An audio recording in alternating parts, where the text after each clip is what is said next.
This is the Renaissance Men Podcast, broadcasting live on YouTube and Twitch.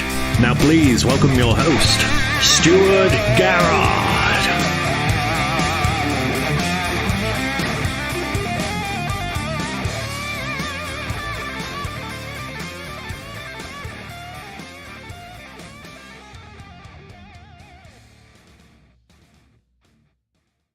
Good evening and welcome to the Renaissance Men Podcast. I almost forgot what show this was for a microsecond. Was you going to say the one show? I nearly said the one show. Yes, this is the Renaissance Men Podcast for October 7th, 2022. I am your host, Stuart Garrard, and joining me to my right is Jimmy the Saint.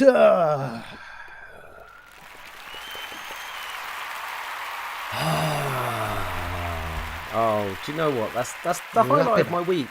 That's the highlight of my week, having those people clap at me. Those faceless drones clapping.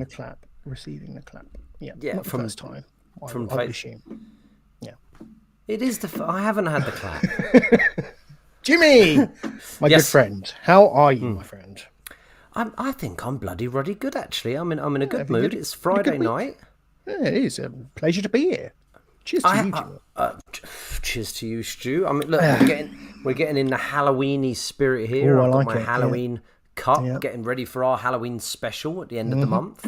I've had an interesting week. It's been a busy week. Lots going on. Did some writing with Matthew Early to do some more Brian Blessed stuff. We're going to be filming next week the Halloween special.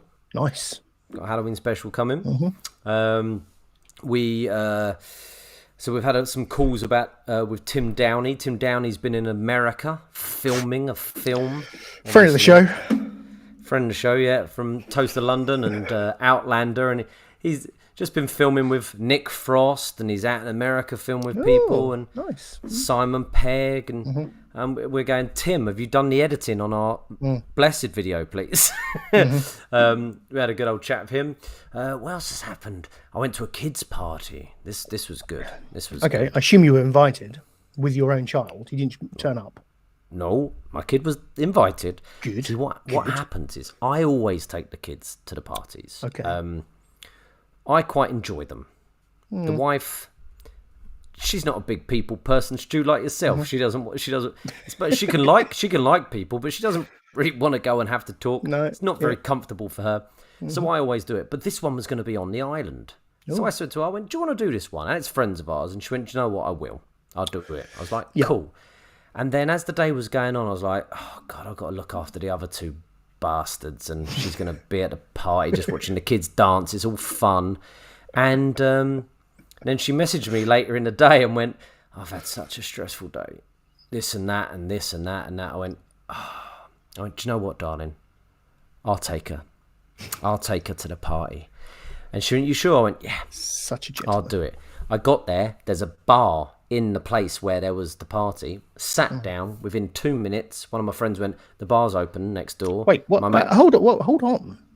There was an open bar at a kids' party for the parents? No, there was a bar that was open. It wasn't an open bar. It was at the Mica. So there's the there's the hall, and then there's the bar. Okay. And my friend Tony turned up, who's a terrible influence on everyone he ever meets. And within 2 minutes, they went, "Oh, the bar's open." Tony went, "Jim, come on," and I was like, oh, "Okay." We sat in the bar and had a good old few pints whilst the party went on. It was lovely. It's a brilliant concept. I've never been to a kids' party where there's a bar. Ignore the free bar, open bar policy. Let alone a bar. That's great. Fantastic. Yeah. So it wasn't like a local village hall or something, or I don't know, a soft play. Well, I don't think there's a bar in our local soft play. I could be wrong. If there is, I'm all right if there's coffee. But I went to one in a school hall once, and it was our friend Pamela Martin. Yes. And there was a football match on that day. It was an England match. And sure enough, when I turned up, they had set up a laptop with the football on it, and they had a bucket of beers. And then all the kids were doing theirs, and I walked over and they're like, beer? I'm like, yes, in the school hall. Brilliant. Like the old days. Yeah, like when the teachers gave us gin to help us concentrate. So yeah, so it's been a nice week, Stu. It's been a nice week. Excellent, Jimmy. Yeah. Excellent. Yeah. Speaking of kind of not wanting to be around people, I had to, for reasons I won't go into, but I had to take one for the team and attend Benjamin's Harvest Festival this week. I bet was it amazing? Was it amazing like my one was? Very weird. I'll explain my experience. First off, when I went into the hall, it was in just like a local church close to the school. I walked in and there was seats for the parents and a few parents had started to sit down. I didn't arrive perfectly on time, so people had started to sit down, congregate and sit down. And there was just like what appeared to be one year group sat in the middle of the like performance area, if you like. So I sat down, couldn't spot Benjamin. I started to text him out. Have I arrived at the wrong Harvest Festival? Yeah, like in Wayne's World 2, where he's banging on the window of the glass. Cassandra, yeah. Benjamin. Oh no, but alas, it transpired they were bringing in the other year groups kind of at the very end of the start of the performance, trying to probably get as much learning, squeeze as much learning out of them as they possibly could before they knocked off this performance. But Harvest Festivals are weird, aren't they? There was lots of it's a very good performance by the kids. They did poems and sung songs, but a very religious theme to it, which I don't remember from our time. I mean, it's been 29 years since I've been to a Harvest Festival, I think. So I'd forgotten the concept. But you're praying about farmers and people handing food to each other. It's very weird. Yeah, I mean, we did. I think there was one prayer. I don't mind doing a little prayer. And as I told you, we had Mr. Easy, didn't I? I said we had Mr. Easy. Yeah. Oh, it was Frank Butcher, and he was like Mike Angel, Dave Angel. Yeah. He was like, I'm going to do a prayer now, and close your eyes if you want. You don't have to close your eyes. You can carry on looking. Oh, nice. Just like to thank God, you fucking muppet. It was like that. It was really nice. Was yours like a proper vicar or reverend? Really... There was. He wasn't as cockney as yours. He was quite good. He only said a short piece. He did do the Lord's Prayer. I think that's the first time I've heard the Lord's Prayer since year 6 at Mersey Primary School. Yeah, weirdly, I didn't say the words because I'm not a believer, but in my head, oh my God, it's like, I don't know, like something had been plucked from the depths of my brain. I don't know, like a really deep memory that you just like automatically kind of know the words. It's very odd. Very odd. You didn't. I would say you didn't say the words because you are a believer. Because otherwise you wouldn't care about saying the words. But clearly you thought, if I say the words, he's going to come into my heart. You'll know where I am. I'm trying to. I'm trying to stay off God's grid. But other than that, it was fine. They thanked us for all of our donations that they're going to give to a local charity. So my expired cream of tomato soup will find a good home, hopefully. That homeless person will love that. Oh, gorging on. No, it's probably full of additives. Yeah, it's moldy fine. As the tomato soup. It's fine. It was Heinz. It was the good stuff. Oh, it was the good stuff. Well, Stu, at least you took something. We didn't take a thing. Well, yeah. We didn't take anything. And I said, I felt so bad. There was so much stuff. And I said to the wife, our cupboards are full of so much gone off tins. We need to fill up a box and get my ass down there and go, don't worry about the dates. Shush, no. Mr. Easy. What's the date on that? Don't worry about it before I smack you in the head with it. Just give it to some old woman. It's a strange concept, isn't it? Where everyone's living a lie. We all know we're giving expired goods. Why do we do it? Everyone knows. Not everyone's giving Everyone expired. Does it. Yes, they are, Jimmy. Come on. It's the opportunity to give off your expired tins. Everyone does it.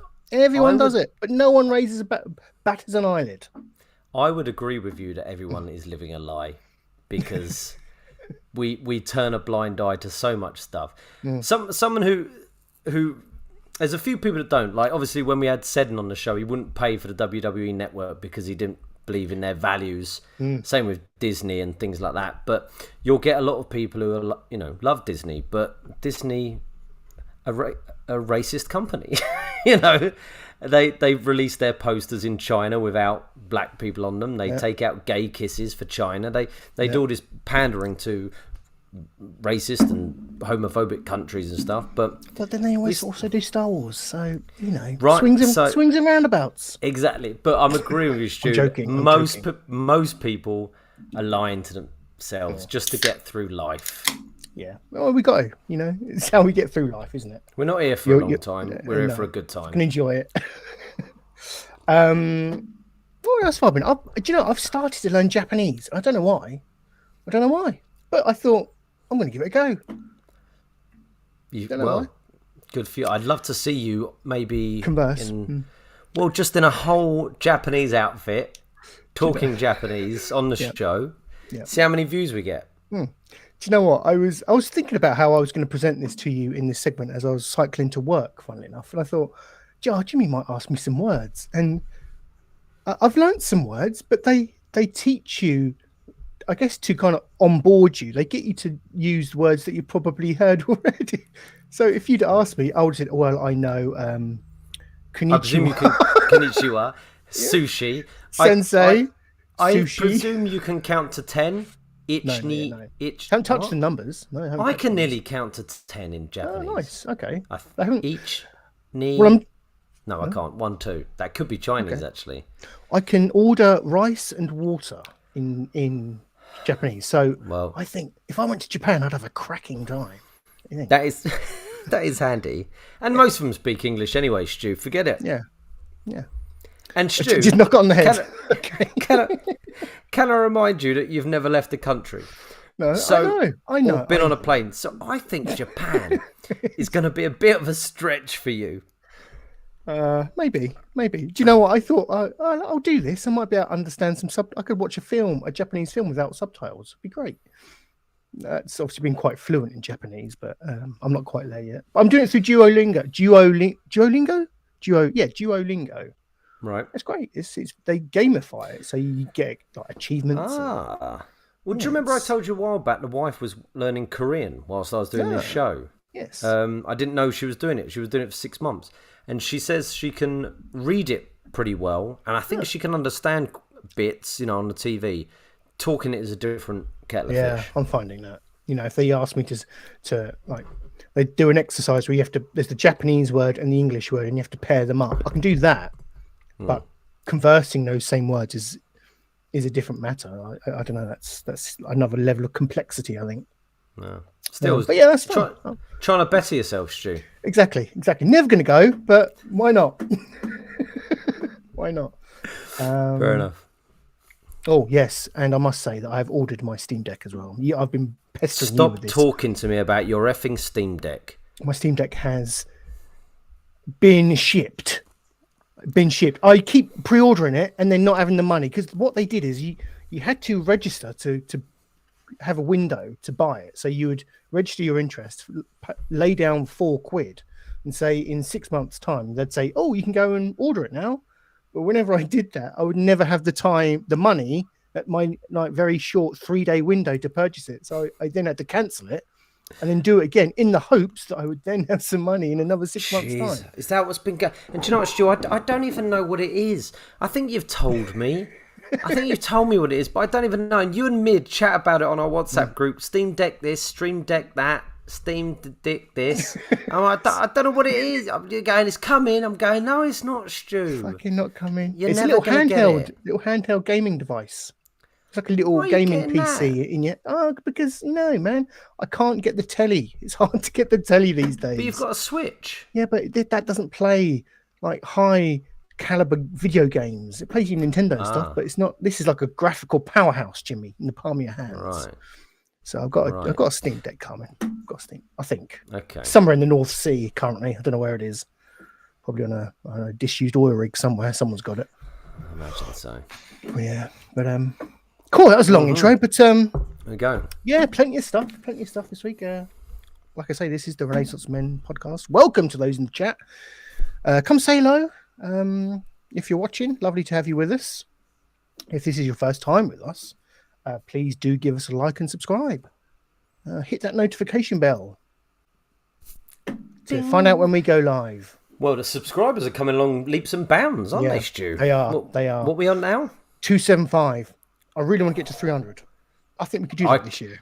I can remember not long ago you wanted to get to 100. I know. And now we're nearly at 300. Been on quite the journey. 200 to 300 has been quite a long process. It's been quite arduous. I don't know, but we are growing. We're continuing to get subs. It's exponential growth. It's great. I love it. Imagine if we get to 500. I've got there's a website called Bots. No. Social Blade. Okay, I'm going to get this up because I want to share this with you. It could give you an insight into our future. Right, hold on. It's great. It's basically it can predict based on your current curvature of subscribers. I don't know, maths. That. Oh God, don't! I don't want to see it, Stu, because you've been going for about 20 years, and we're only just at 275. Well, it tells you what you can get in it'll predict what your subscriber base will be at certain periods. And I think the latest period it'll give you is 5 years. So let's see how many subscribers it's predicting we will have in 5 years' time, shall we? Okay. You'll still be here. I'll still be here. You probably would have fucked off, I would imagine. Bored. Where am I going? Gone. I don't know. I've got nothing better to do. Good point. Nothing better to do on Friday night. Very good point. Right, so let's look up Renaissance Cast. While you're doing that, Stu, I'll just say Colin Doolan in the chat. Welcome, Colin. In the chat. Oi, oi. Here we go. Right, so I can't be bothered to get up on the screen. I'll just tell you. Detailed stats. Okay, what do you reckon? What's your guess? So have you put in the fact that we're on 275 and you've put what we had 5 years ago or 2 years ago? No, it just tracks your growth. It monitors your stats over time. Okay. So based on your current growth, it will tell you what your subscribers will be. Okay, let me give you date, and you've got to guess. Okay, so come on, where are you? I picked up future projections. That's the one I wanted. Future projections. Here we go. Okay, so how many subscribers do you think we will have in 5 years' time? Exactly 5 years. Come on. I'm going to say 500. Fuck's sake. What, you think we would have got to 500 and quit? No, I just think that's where we're at in 5 years. Really? In 5 years? 500 subscribers? You reckon? Sorry, Stu. Just being pragmatic. What? You tell me what me what Skynet's saying. Right, Skynet says, I want to. Have I got a drum roll in here? Oh, I've got something. No, that's not that's not what we want. Yep, 500, Stu. I'm sticking with 500. 11,697. Stu, if in 5 years we've got 11,000 subscribers, I'll definitely still be here. And apparently 3,222 views. Just saying. It's not me saying this. It's Skynet. Well, let's start telling more people that. Then they might watch. 11,600. And that's based on current growth levels. Obviously, you have to maintain what we're doing. Yeah. 11,000. Well, that's the goal. That's the goal in 5 years. The road to 11K. In the comments section. Pete Turner thinks we'd actually reduce numbers. Yeah, it's a fair bet. What a lose. They would have found us out and they would have just got, no, not for me anymore. Yep.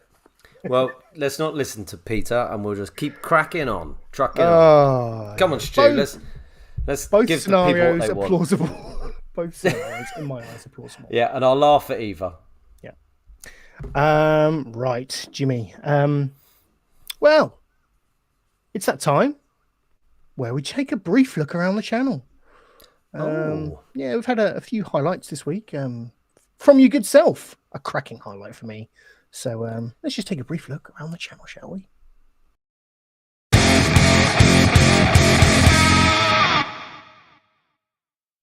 Here we go. Here is the channel.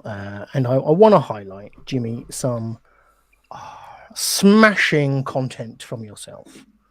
And that is your latest Star Trek unboxing video.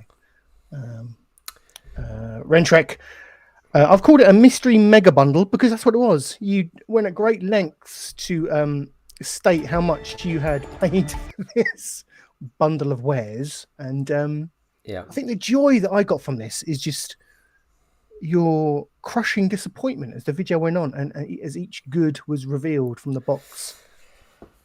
Yeah, same hat. More encrusted in filth each time. Well, here's the thing. Look at it! Look at that! It's disgusting. Yeah, he stunk. Disgusting. Smelled really bad. Smelled musty.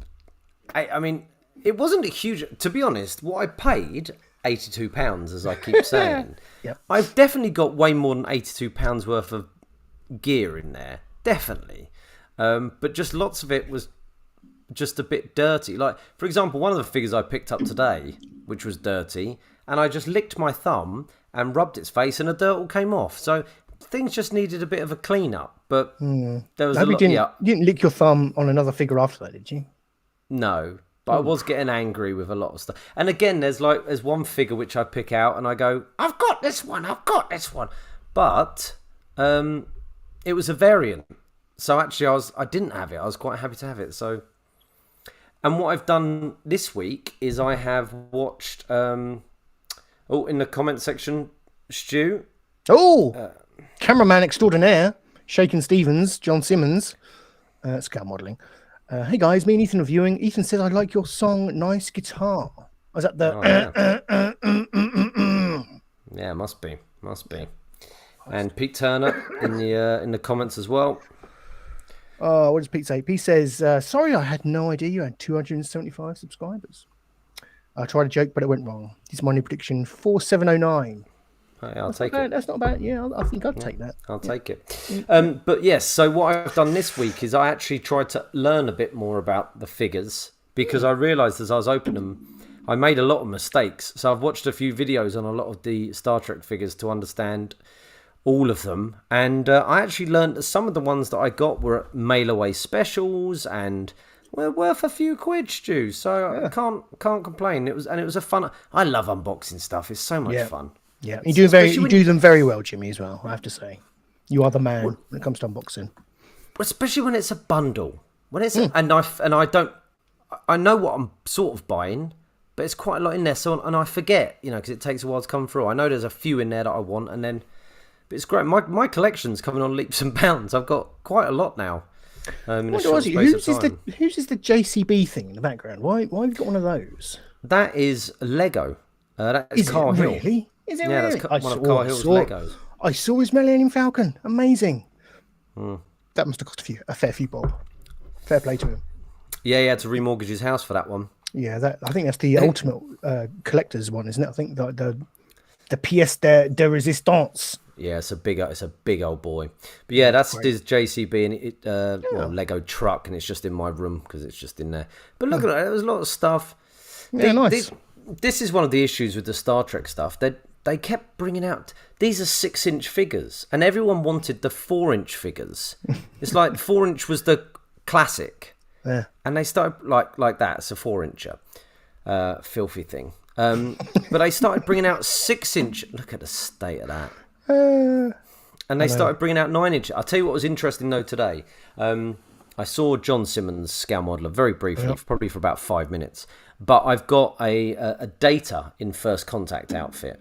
And I mean, look at Spock. Look, he's got a bald patch. But I said to John, could you sort out his hair? And he looked at it and was like, yeah, of course I can. Because obviously he paints. He's got the, an incredible paint kit, airbrushes and everything. So any of my ones that are missing stuff, he can touch up and sort them out. So it's a good buy, Stu. It's a good buy. Yeah. Although Queenie looked a bit displeased. Queen in the background. Yeah, she doesn't look happy. There used to be a show called what was it called? Oh God, it was on BBC Three, and my cousin was in it. Matthew Early was in it as a character called Mr. Wilder. He was a teacher. What's it called now? Coming of Age. And the main character sat in his room and he had a cardboard cutout of Jeremy Clarkson and he'd talk to Jeremy Clarkson. The cardboard cutout. And yeah, I feel like sometimes maybe I should just chat to the Queen. Maybe I should acknowledge her more. Also reminds me of that bit in Three Men and a Baby where there was a cardboard cutout of Ted Danson and people thought it was a ghost for many years. Yeah. But no, alas. But ironically, it could be a ghost of the Queen, really, couldn't it? But yeah, I'd say check out that. If you like watching John's finger come in there. If you like watching a man in his late 30s getting angry with toys he's bought, check it out. This is the one. This is the one for you. This is the one for you. Comment in the comment section. Coming of age, Wilberforce Wild. That was that's what you played. Yeah. Welcome, Sir Matthew Early. I've knighted him for some reason. I don't know why, but why not? The man. The Queen is dead. Long live the stew.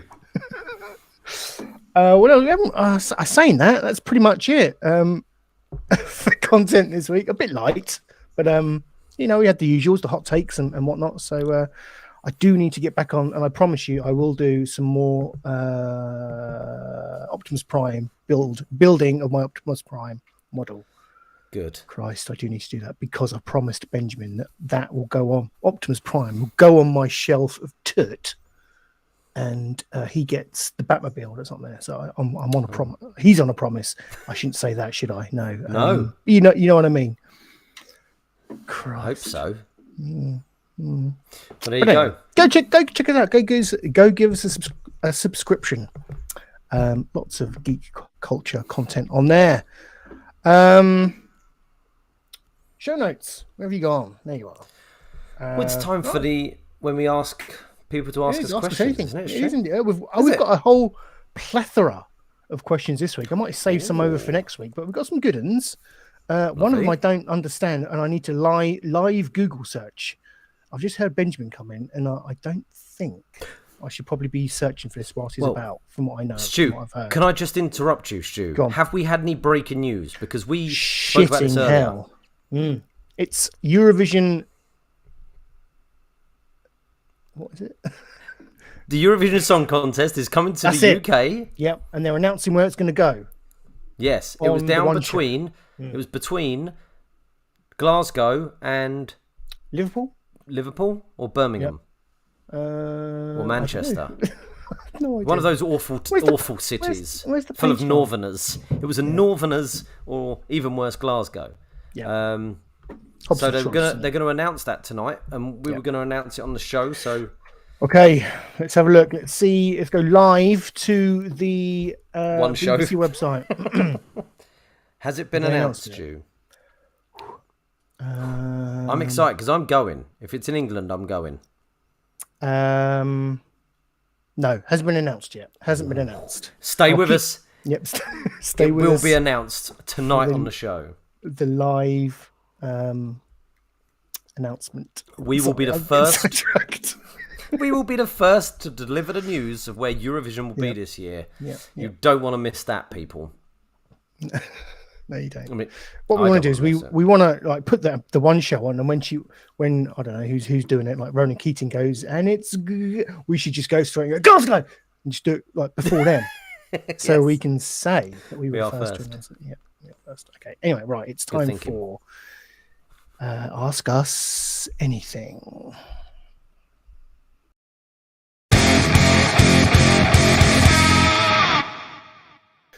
Here we go. Ask us anything. We've got 4 questions here this week, all from Holly. I haven't seen Holly in the chat yet. Holly, if you are watching or watching on demand later, thank you for your questions. 4. 4. She's so greedy. I know. She's so greedy. This one I quite like because it kind of relates into what we've been talking about earlier this evening. And there is a story behind it because she was moaning this week that about her kids are doing home economics at school. Right. In our day, we had to bring all the ingredients in and cook the bloody thing in the lesson. Nowadays, apparently, you've got to pre-prepare everything, and then you pretty much just warm it up when you get there. I know. That brings them bring in some oven chips and I don't know some chicken dippers, and just heat them up. Just before you go on, one of the saddest things I ever saw in home ec when we were at school was a certain lad. I won't say his name. He won't be listening, but he was quite a big chap. You may remember him. And obviously, we brought. I don't want to use his name. Okay. And I was asking, was it me? I know, and I said I don't want to use his name. Oh, okay. No, it wasn't. It was true. But you had, as you say, you had to bring like some flour, some sugar, some eggs, some bacon. Do the graft, whatever. Jimmy. This lad brought his stuff in his mum's Slim Fast tubs. Ooh. It's like, the powder, the Slim Fast powder. Obviously, it had all been done, and he had about 2 or 3 of those Slim Fast tubs with his ingredients in. He was like, "Yeah, I had mum," and he was a big lad. And I felt so sad. I felt so sorry for him. Nearly makes me cry just thinking about it. I didn't make a joke. I didn't take the piss out of him, Stu. I wanted to, but I didn't. Good for you. Yep. Thanks, man.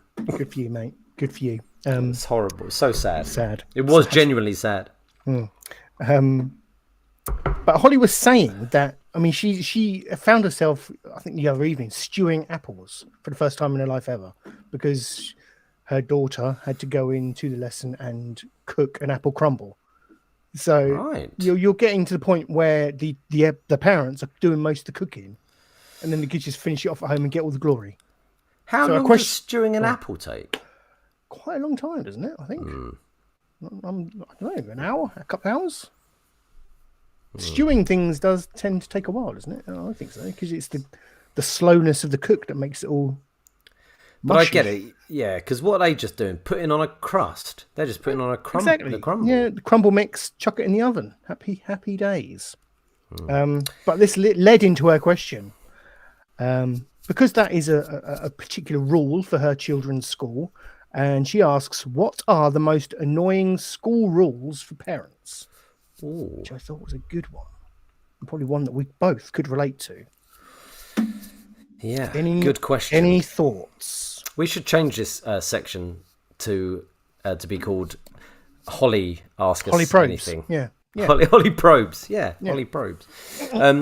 What is the most annoying one at school?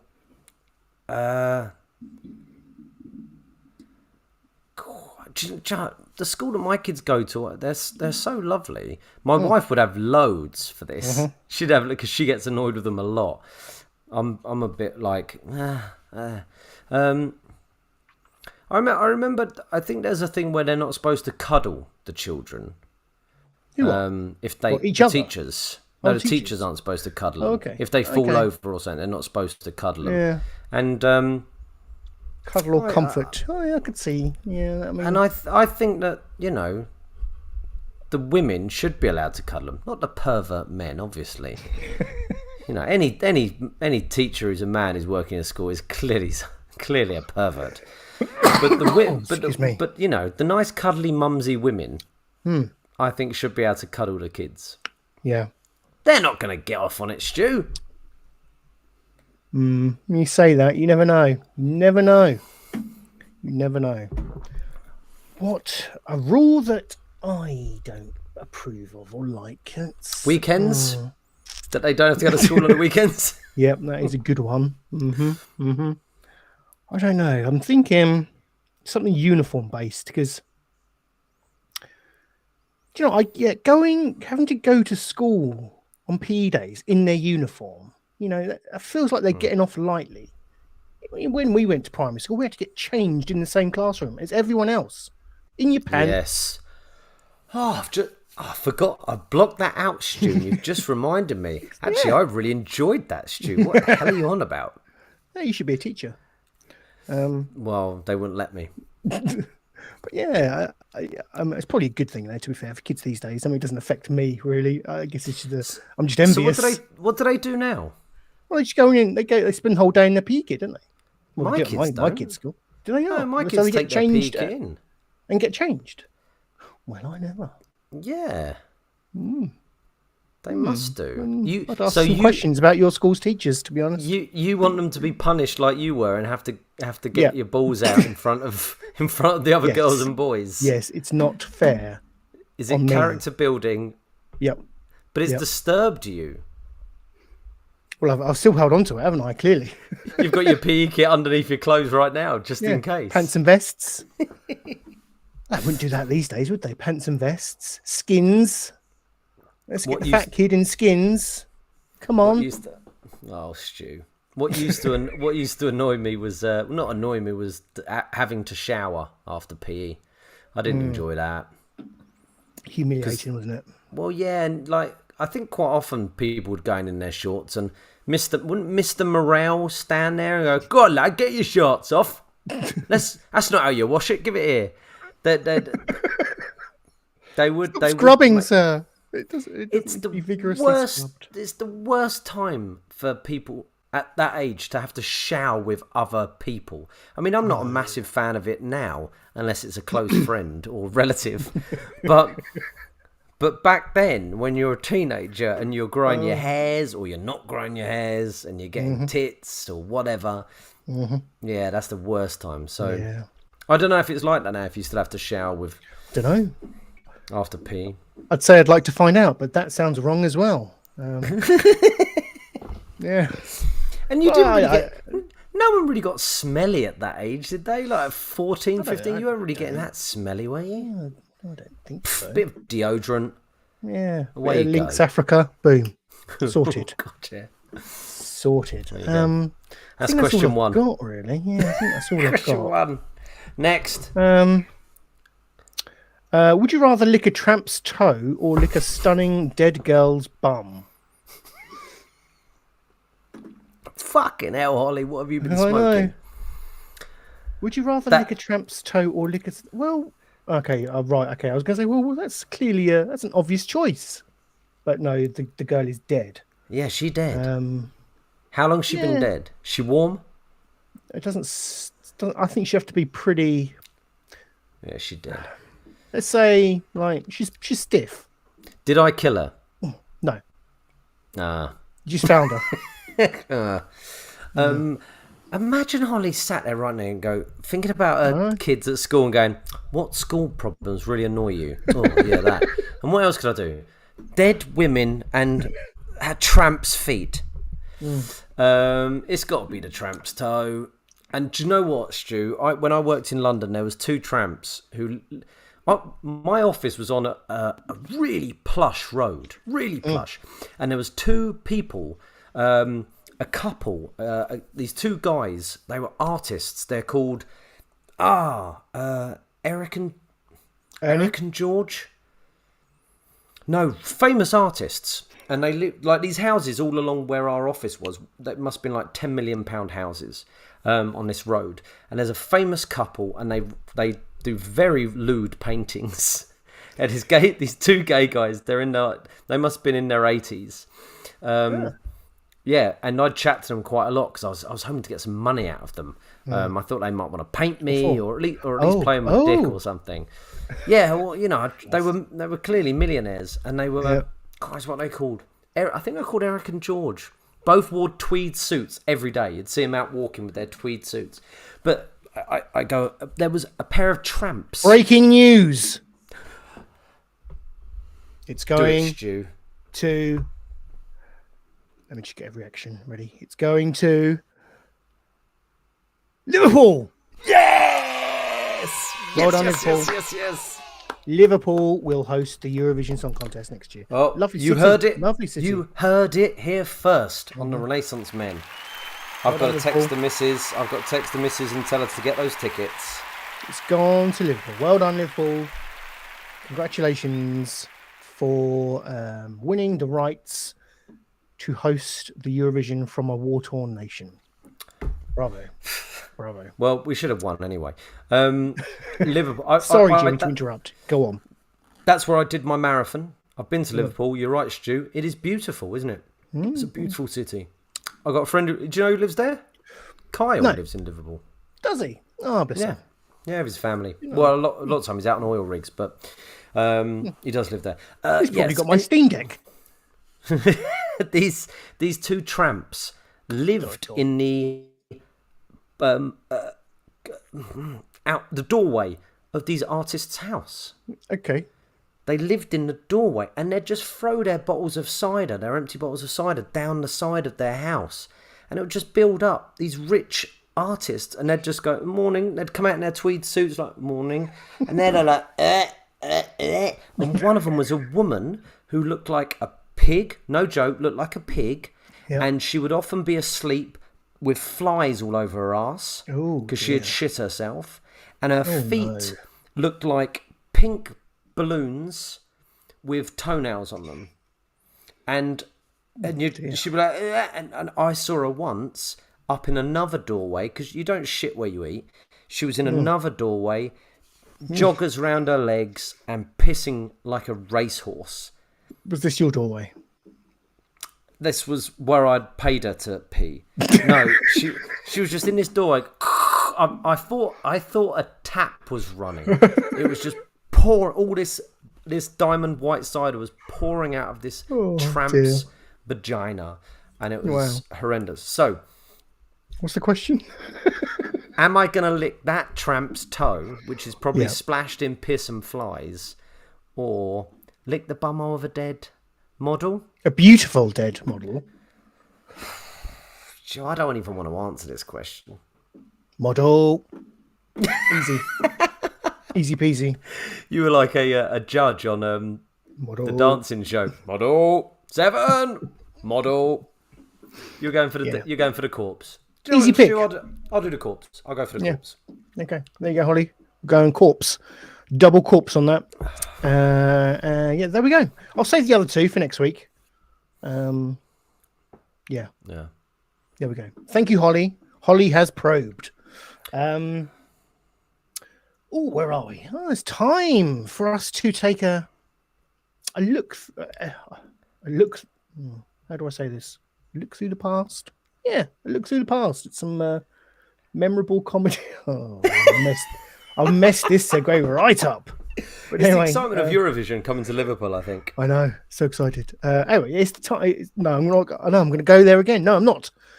Can the past make us laugh? That did.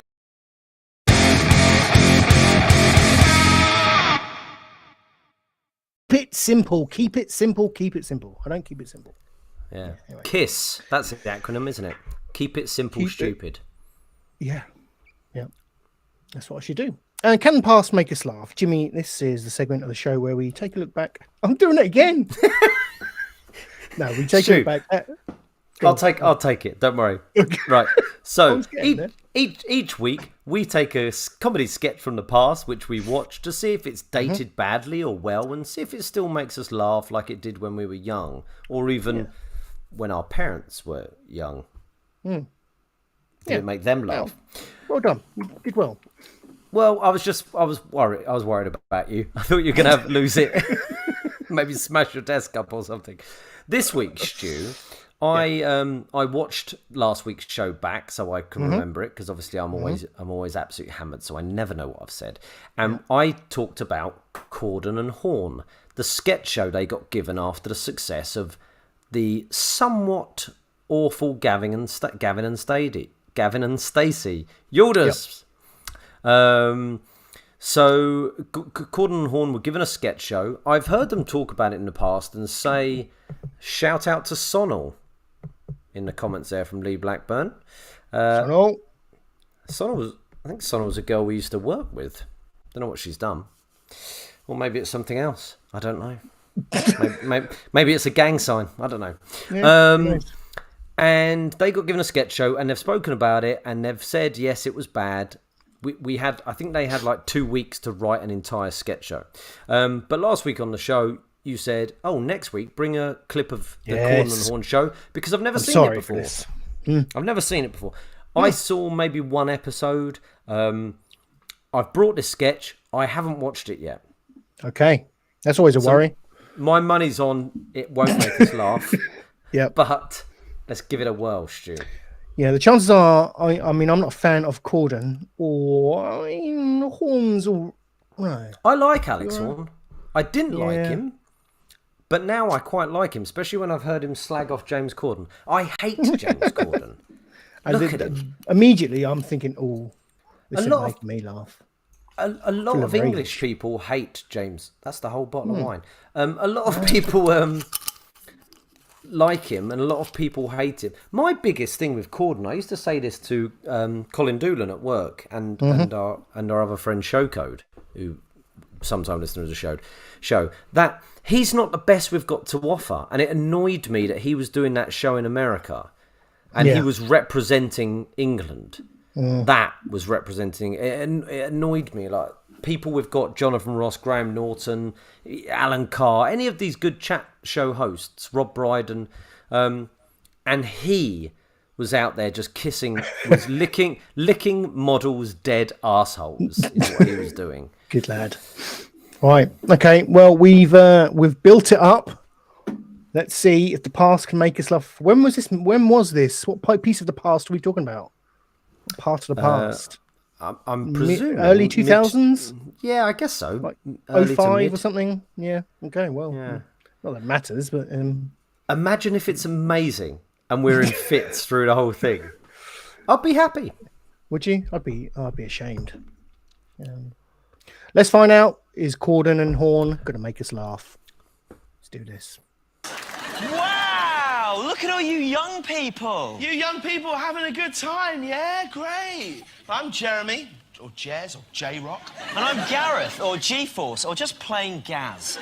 And we are the Young People's Church. Or you might know us as the YPC. Why? Because we're not PC. That's not all, Gaz. Why don't you show him your cool T-shirt? Okay. The way, the truth. Anyone got a light?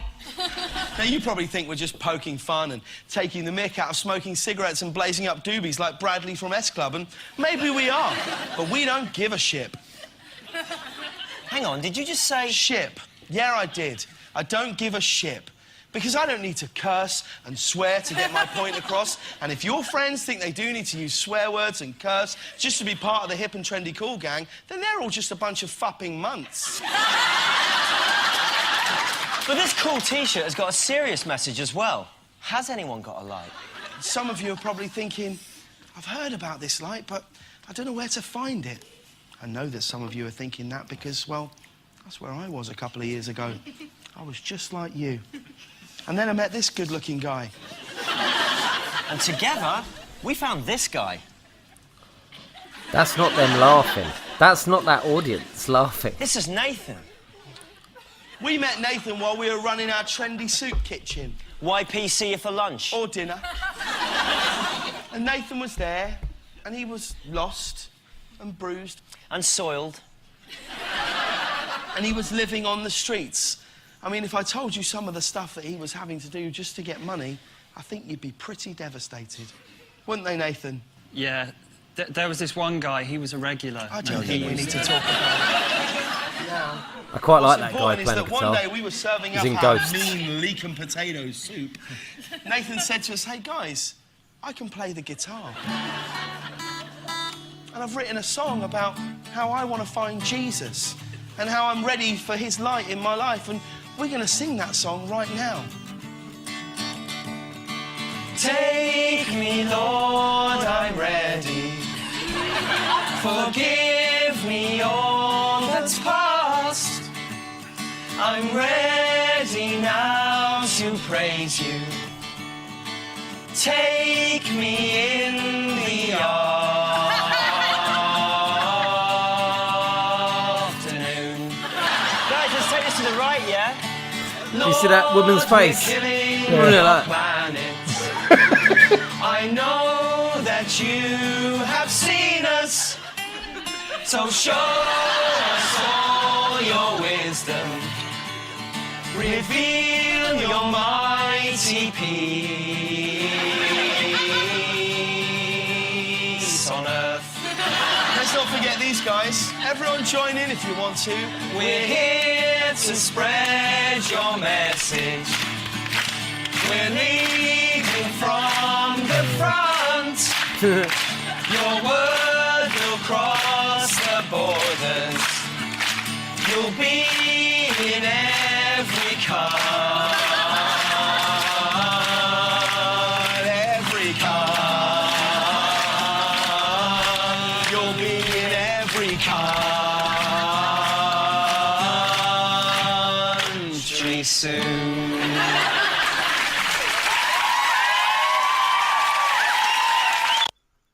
Do you know, I find quite offensive about that is they're trying. I think they're like the two Ronnies trying to do this like really witty wordplay, but they're really not. It's just okay. You're faking that you're saying penis and what takes up the arse and stuff, but no, it's just not. No, it's not funny. Not funny. No, it was awful. It was appalling. And do you know, I quite like Matt Horn actually. And I think he does some quite nice faces. And the guy in the middle, as I say, I quite like him in different things. It's quite soft humour from him. But, I mean... It's been cordoned. That's what's been done. It has been cordoned. And then Christian Church... That's an easy hit, isn't it? Yeah, I know that was a while ago, that clip. But I don't think it was that, No. It's not subtle. No. It's low hanging fruit for me. It's it feels like they're trying to be. They think they're being clever, but they're really not. They're really not. And it wasn't swing and miss. Yeah, it wasn't saying anything, was it? It wasn't like when we watch Goodness Gracious Me and they're doing the let's go out and have an English sketch. You know, if you're gonna take the piss out of something. It's got to be clever, and it's got to ring some truths, and got to, as we said, shining a light on man's silliness and country and people's silliness, and that was just two men in wigs talking nonsense. That was bad when it was bad. That's probably that's probably one of the better sketches. That's saying something. That really is. Yeah. I don't know. Sketch writing, perhaps not their forte. I mean, did you say you liked Gavin and Stacey? I can't. No, I despise it in many ways. Do you really? But... Yeah, I don't hate it, but no. So I've said this so many times. My main problem is how much kudos it got. I think that's my problem for being what I thought was a really run-of-the-mill comedy show. I didn't think there was anything special about it at all. Rob Brydon made me laugh a lot. I really like Rob Brydon in everything he does. But I think I said this on the show before when I've slagged off Corden and I was slagging off Gavin and Stacey, and my wife was sort of defending it. And I went, well, you've seen it. She went, no, I've never seen it. I was like, well, you can't defend it. So I made her watch. So I made her watch it. I say I made her watch it all. I watched it all, but she was part watching it, part not. So I had my baby on my lap, and I was explaining to my baby at the time why the jokes didn't work. Because if I do that to the wife, she gets really annoyed. And they'd do something on Gavin and Stacey. They'd be chatting, Corden and Horn, and they go, and one of them would say something, and they go, oh. That's like our old teacher. Do you remember him? Yeah. And talk about their old teacher. And you're like, well, I don't know who this old teacher is. It means nothing. This joke means nothing. It's like an in-joke between two people that means nothing to anyone else because we don't know who the teacher is. And the episode where they're having they're at the Indian restaurant and they're all talking at the same time and saying the same stuff. I just found it real shit. A lot of shit. And watchable, but shit. I wonder why it got so popular then.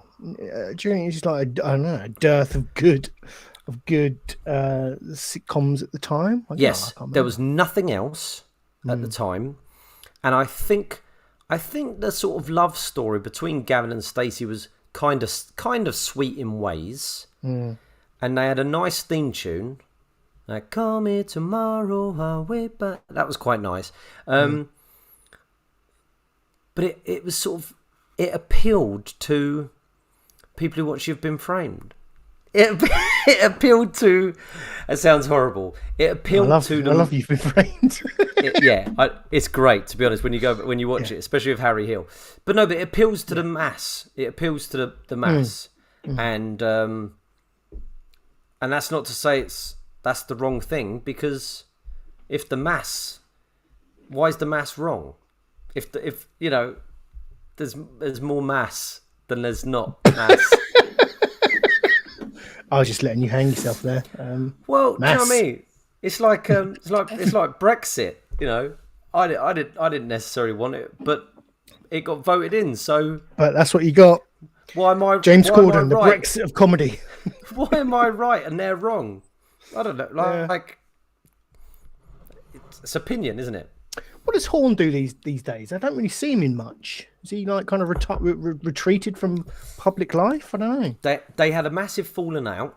I didn't even know that. Yeah, massive falling out because Corden's a cunt, and he will he got right up his own arse. There's loads of people have written about it and said about how he just got completely up his own arse. Kind of understandable if you get that big that quick. You know, like he was nothing, and then suddenly he had that show, and then suddenly he's hosting a massive show in America, and he's in films, and he just blew up, didn't he? So I think he got very arrogant. I saw a brilliant clip. This was probably about a year or two ago with Alex Horn on the Chris Moyle show, and he's talking about him, and Moyles is just slagging him off, and basically just sort of saying, he says it like, why him? Like he's just lucky, isn't he? Like he's got no right to be, he goes, he's got no right to be where he is. Yeah, but he's got no right to be where he is. That's what he's saying. Alex is like, well, no, he's good. He's good at what he does. And he's going, have you gone and stayed with him in one of his mansions in LA? And he's like, no, not yet. And so they had this, but then they did the Christmas special, Gavin and Stacey, didn't they? Which was watchable. And Alex Horn recently did the Nan movie with Catherine Tate. Oh God, was he in that? Was he? Yeah, well, he was in that, wasn't he? He played the grandson of Nan in the Catherine Tate show. But I mean, what the hell is a Nan movie coming out in 2021? How late is that film? 15 years, 20 years late? That's really late, isn't it? Yeah, that's like a Little Britain film coming out or something. You know? Yeah. So he's doing his. He got his money from Gavin and Stacey, I guess, from his bobbleheads fair play and to him. whatnot. Fair play to him. But Stu, yes. did the past make us laugh? No, not on this occasion. Not on this occasion. No. Do you know what, Stu? Go on. I think we should change the section, and we change it now to "Can Corden make us laugh?" And each week I'll bring a Corden clip, and we'll see if we get a laugh. Yes, we'll veer off on a tangent for a while. See if Corden can make us laugh. I like it, Jimmy. It's the show that keeps on evolving. I like it. The Corden weeks, the Corden months. We'll do. Can Corden make us laugh? You're gonna have to change the sting. Oh fucking hell, yeah. No, it's fine. It's fine. I won't bother. Can you put a picture of Corden on it? Corden's Big face picture on of it. his fucking face. Smug face. I'll see what I can do. Thank you, Jimmy. Although it didn't make me laugh, it brought up some good discussion. So I doff my cap to you if I had one. Right.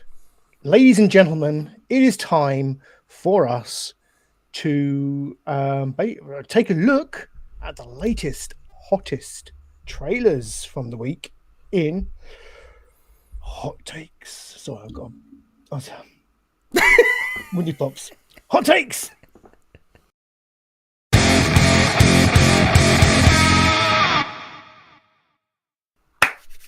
Hot Takes time, people. Welcome. My name's Stuart, and this is my good friend Jimmy, the Saint of the Renaissance Men. Well, we're both of the Renaissance Men, not just Jimmy. We both are. And this is Hot Takes, where we take a look at the latest and greatest cinematic trailers. And some big ones hit this week, Jimmy. Mm-hmm. 2 that I've been looking forward to. 1 I wasn't expecting, and 1 I just could not wait to watch. But first, let's take a look at the Black Panther Wakanda Forever latest trailer. We got the first trailer, about a couple of months ago, I want to say.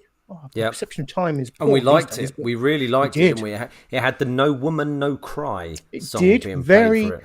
It was very atmospheric and very solemn, wasn't it? Because obviously the history of the production of the movie and the sad passing of Chadwick Boseman. Boseman? Yeah. It's Boseman, isn't it? I think I remember possibly saying that wrong last time. I think I might have said Boss man. The big boss man. So he's dead. And he is dead as well. Yes, they both tragically passed. But in that first trailer, they didn't really allude to who was going to be Black Panther. No, the titular Black Panther. I think this trailer does reveal that somewhat. And I have had it spoiled because I have my nose to the ground with the Lego sets, and they are notorious for spoiling films. They do that, don't they? Well, don't spoil it for us, Drew, because I'm excited. I will. Excellent. No, I will not. But that's a bit of context for you. I should have been keying up the trailer whilst I was yakking on like that, but sadly, I wasn't. But let's. Well, Stu, I remember I was very moved by that first trailer. You're right. It was moving. That's a good word. Moving. The passing of the big boss man Chadwick, and it seemed, you could see it in, I think, the actors who portray his mum and his sister Suri.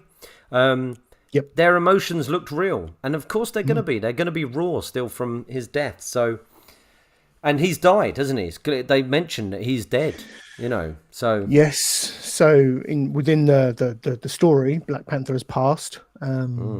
So they obviously have a new Black Panther coming in.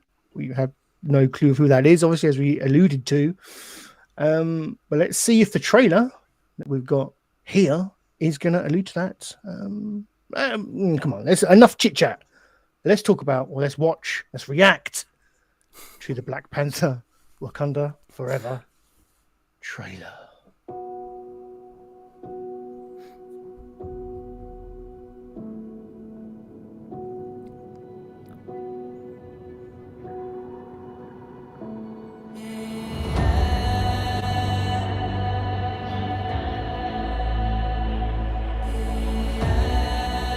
Only the most broken people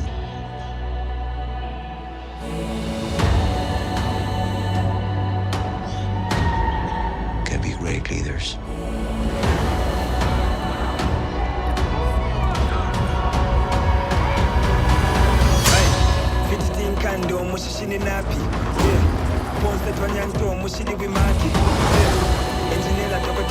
His people did not call him general or king. They called him Kukul Khan, the feather serpent god. Killing him will risk eternal war. He's coming for the surface world.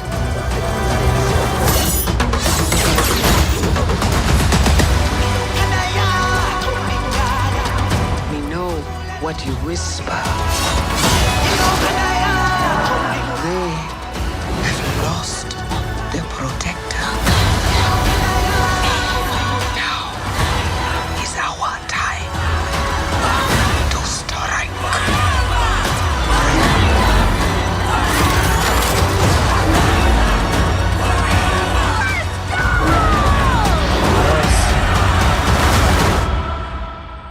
Show them who we are.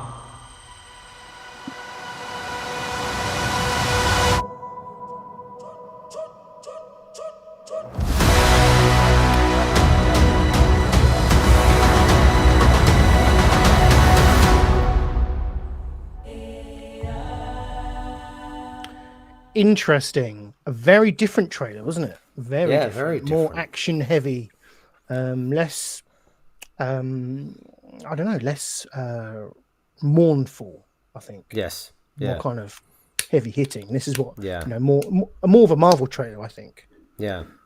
For better or worse. And was that Suri there as Black Panther? I think so. It's certainly a lady, wasn't it? I think, just by the body shape. Yeah.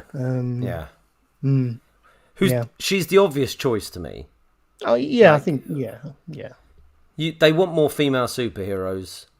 They lost Chadwick, so it's not like crowbar. We're getting rid of Chadwick and crowbarring in a woman so people can moan. He's dead. So and she's been Black Panther in the comics. It only makes sense to have her, I think. Yeah, it's the logical choice, I think. Because what do you recast? I think Feige said it was too soon to recast, which to me says they considered it at the very least. Well, they don't. Some people care, but obviously some people in Hollywood will immediately just go, well, I guess we recast then. Like, they don't care. They're horrible, horrible people, the Hollywoodians. Nasty. Colin Doolan seems surprised that the big boss man is dead. I'm sorry if we've broken that to you, Colin. The Undertaker hanged him, didn't he, in Hell in a Cell? Yeah, that's how he died. Yep. Oh, possibly not. Oh, steady. Sorry.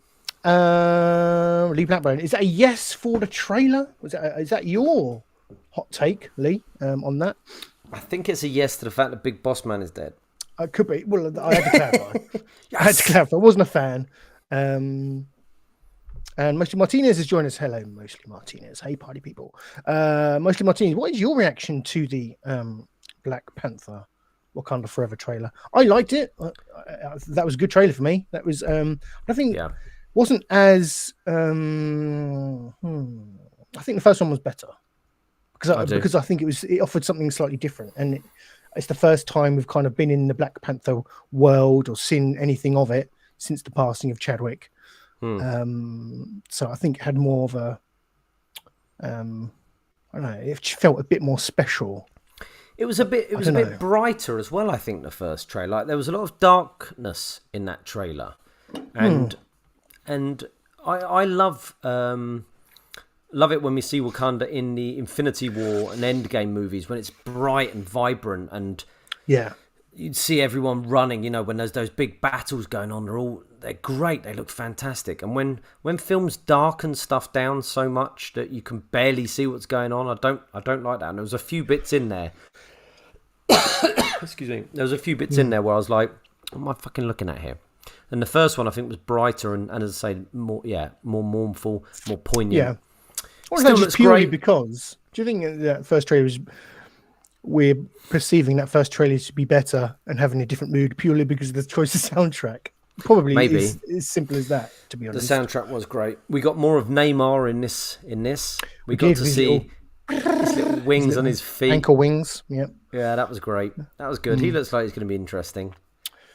Yeah. And I guess they're coming for Wakanda because Black Panther's gone. So I guess they want to take over Wakanda.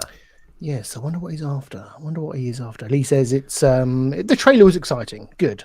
Yeah. Mostly Martinez. I like the trailer. Good score and emotional. However, it will be a wait and see about the movie. Yeah, I mean, I'll go to see it regardless. Whether I'll go in the cinema, I don't know. I tend to just wait till they're on Disney Plus these days. But yeah, this is. I mean, I loved the first Black Panther, and I'm really intrigued to see what they do with this. You know, the kind of narrative, how they're going to cover the passing of the original, and see more of Neymar. Is it Neymar? Neymar, yes. Neymar is a footballer. Neymar is a footballer, isn't yes. Yeah, and you know I love my football. Yeah. You know I love my football. So yeah, great trailer. So there we go. That was our reaction to Black Panther, Wakanda Forever. Let us know in the comments below what you thought of it. Are you hyped for this film? I guess we'll find out on November the 11th when it's released in theaters. So yeah. Thanks. The reason why we're having a bit of a gap is we are going to release 2 hot takes separately. So we tried to film them as if they're like individual kind of pieces. But welcome to Hot Takes. We have another trailer for you. Another trailer. You would have just seen us react to Black Panther, Wakanda Forever. We are now. This is the big one for me, Jimmy. The big kahuna. You're so excited about this, aren't you? The Super Mario Brothers movie. Nintendo. Bob Hoskins is back. Is back. He is back. What's the other? What was Luigi? Was John Leguizamo. Yeah, him. And Dennis Hopper isn't going to be playing Bowser or whatever he was. Was he Bowser? Was he King Koopa? Was he King Koopa? I think he was just Dennis Hopper with a long tongue. Yeah, and like scaly dino skin. But yes, the the much awaited, long awaited Super Mario Brothers movie trailer. What is the official name for this damn film? Let me have a look. It's I remember there was a lot of Super Mario Brothers the movie, apparently. Super Mario Brothers the movie. Yeah, so yeah. Jimmy, hello, Benji. Welcome. Is it Benji. just in time? Look at the state of you, boy. Come on, let's show the audience. Here's my lad. He's looking a bit grubby from school. Actually, Benj, you come in at a very good time because you haven't seen this, have you? What? The Super Mario film trailer. No. Do you want to watch it? Should we have do you want to react to it with us? Yeah. Oh, come on. Let me shift over. Jimmy, this is planned to perfection. Right. You are, because you are the core market, really, mate. So let's get you on my lap. Here's Benj. Yeah, I would say you are the core market, Stu. Right, I'm going to put the headphones swear on all you. the way through this. Right. I'm going sans headphones so Benji can listen to it, and then I'll key up. Yep. That's Okay, fine. I'll Benji, talk while Benji's on. Yet? Yeah, we're live. We're live to the we're nation. live. Benji's Say coming hello on to Jimmy. to the. Hey, Benj. Okay. Benji's here to Right. react. Let me Tell your dad. find- Tell your dad. Say to your daddy, shush. Benji, stand up, mate. Right. Benji, say hold to your on. daddy, shush. Say, stop What- talking, what's he daddy. saying? You're boring me. He said he said you're What? He said you're boring. He's a cheeky scamp, isn't it? Right. Okay, so I need to find the Daddy wasn't ready again.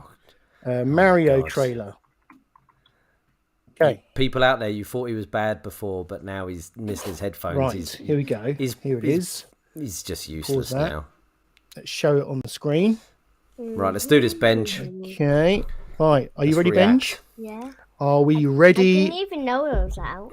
Yeah. Are we ready, Jimmy? Thumbs up. Jimmy's ready. I'm Okay, ready, here we Benj. go. This is the official teaser trailer for the Super Mario Brothers movie. And Benj, once you've watched it, I want to know the first word that comes into your head having watched it, okay? We want to get your hot take. Right, let's do this. Benj, the words will be hot vomit.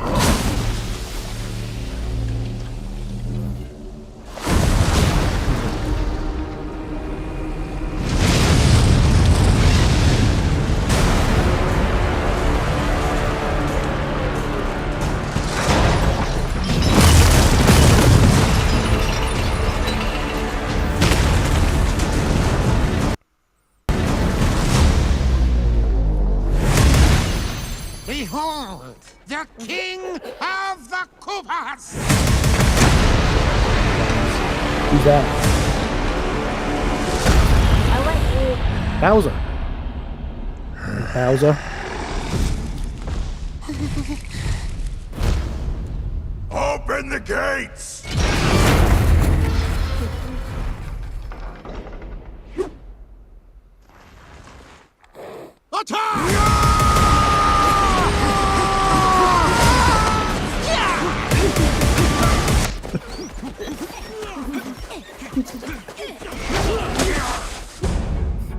That is but a taste of our fury. Do you yield? I do not.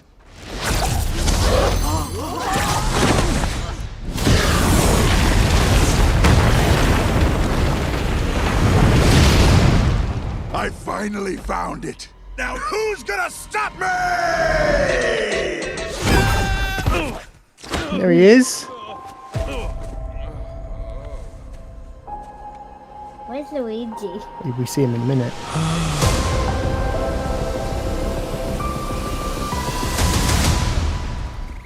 I don't know how I could do this. this place? Do not touch that mushroom, you'll die! Toad. Oh, I'm sorry. That one's perfectly fine. Come on, Mario! Mushroom Kingdom, here we come!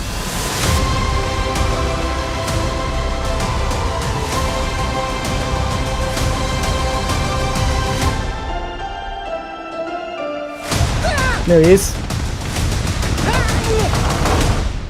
Luigi.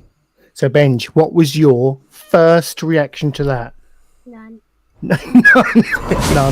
Nothing. Absolutely nothing. Does it look good? Mm-hmm. Yeah, it looks good, yeah. I think that looks awesome as well. Really I good. don't know how I defeated Bowser when I was like super giant and a bit fat. No, well, it's not. Yeah, okay. Yeah. I don't know how. It's not a video game. I, It's the film. But how did it come out? I don't know. But does it look good, Sweet Pea? Why is it just magma baldy thingies? What? Where did that there? I don't know. Anyway, I'll take the headphones back now so I can talk to Jimmy. Thank you for that, Benj. Hold on. Oh, nearly had a live garrotting on the show. Thanks, Benj. Bye. That was good timing, I thought. What do we think? I loved it. I know people have got an issue with Chris Pratt's voice. Well, I thought, Stu, that it looked really good fun up until Chris Pratt came into it. Oh, really? Yeah, I thought all that Bowser stuff with the penguins was great, and it reminded me of some of the more adulty sort of Minions type movies, which are great, Despicable Me's and Minions. So it reminded me of that. And then I used to love Chris Pratt, Parks and Rec, Guardians. I'm a bit sick of him. I've seen him too much. Okay. I know there was a lot of moaning about his voice because he's not Italian. Obviously, he's not Italian American like Mario, is he? So people moaned about that. Who's doing Luigi? Is it Charlie Day? Is Charlie Day Luigi? I don't know. And I saw Jack Black's in it as well. Yeah, he's Bowser. That was it? That was good. Yeah, Charlie Day is Luigi. Yeah, I don't think Charlie Day's Italian either. But regardless, I love Charlie Day because I love Always Sunny in Philadelphia. I like what he's in. I like the Horrible Bosses movies. But I think I've had enough of Chris Pratt. He is good. And I thought the Mario was a bit skinny and a bit weird. I wanted him a bit plumper. Yeah. Okay. Yeah. I see your criticism, and I think it's fair. And I don't disagree with you on all those points, to be honest. I wasn't a massive fan of the Mario, what do we want to call it, model? I don't know, whatever you want to call it. But yeah, it looked a bit, it's weird seeing him looking as lifelike as he does, or as detailed as he does, because he's not usually that detailed, is he? You could see like the texture on his dungarees and such, but I mean, I like the Despicable Me and Minion movies. Obviously, this is a collaboration with Illumination, so there's right. So that's why it's got that feel to it. Yeah, and I hope there is, I think with a good animation, there's something for the parents and there's something for the kids, isn't there? I think that's what makes a great animated film. And I have high hopes that the kiddie stuff will be covered because it's Nintendo, it's Mario. They'll love all that. I'm with you. I hope it isn't too watered down. I hope there is some stuff in there for the parents to have a little chuckle at, get their teeth into, because I think there is a danger that like Nintendo might have this great editorial stronghold over it, and they won't want that. I don't know, but we'll have to wait and see. But in terms of Chris Pratt, I can see your point, but he's overused, isn't he? I think at this point, he's in pretty much everything. Yeah. But I don't know. I don't know. I could go either way on the Mario voice. I'm glad it's coming. And as I say, the first bit I really enjoyed it. It was quite. There was some humour in there. The penguins. Bowser looked devastating. I liked all the Koopas. I liked one of them being scared. It was like Vader with all the stormtroopers. It was nice. Yes. And that was all quite exciting. Yeah, it was just when Mario just turned on and went, huh? Just that same Chris Pratt voice I've heard again. I don't know. I think I just missed Bob Hoskins. Needs more Hopper. That's what it needs. More like sexy Bowser.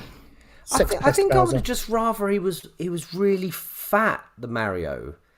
Not really fat, but plump and struggled to get up a bit more and was a bit older. Maybe he's a bit older. What you want is Captain Lou Albano to be Mario again? He's like wheezing. When was he Mario? Like in the 80s, you know, when they did like on the Mario cartoon, they had like the live action stuff at the start, didn't they? Yes. And was it? Show? I do remember that. And was it Captain Lou Albano? It was. Playing him? Yeah. That's what I want. Well, it sounds like it. I think that's what we all want, to be fair. But that was the trailer for the teaser trailer for the Super Mario Brothers film. Again, let us know in the comments what you thought of that. We'd love to hear your thoughts. I'm really excited. Jimmy, I think, is it fair to say you're on the fence? Oh, I'll watch it. I'll watch it for sure. I'll put it on for the kids. I hope I enjoy it. Yeah. At the moment, meh. It's a meh. Thank you for joining us. That was Hot Takes. Back to our usual programming. Right, Jimmy, back to... I always struggle with this bit to get us back to... Here we go. Yeah. Default profile. That's what we want. Back to the Renaissance Men podcast. We are back. We are back. That was Hot Takes. And now it's time for us to wander through our week in geek. It's time for us to find out what we've been watching, playing, and just generally absorbing in the week's news. So, yeah, it's time for the week in geek.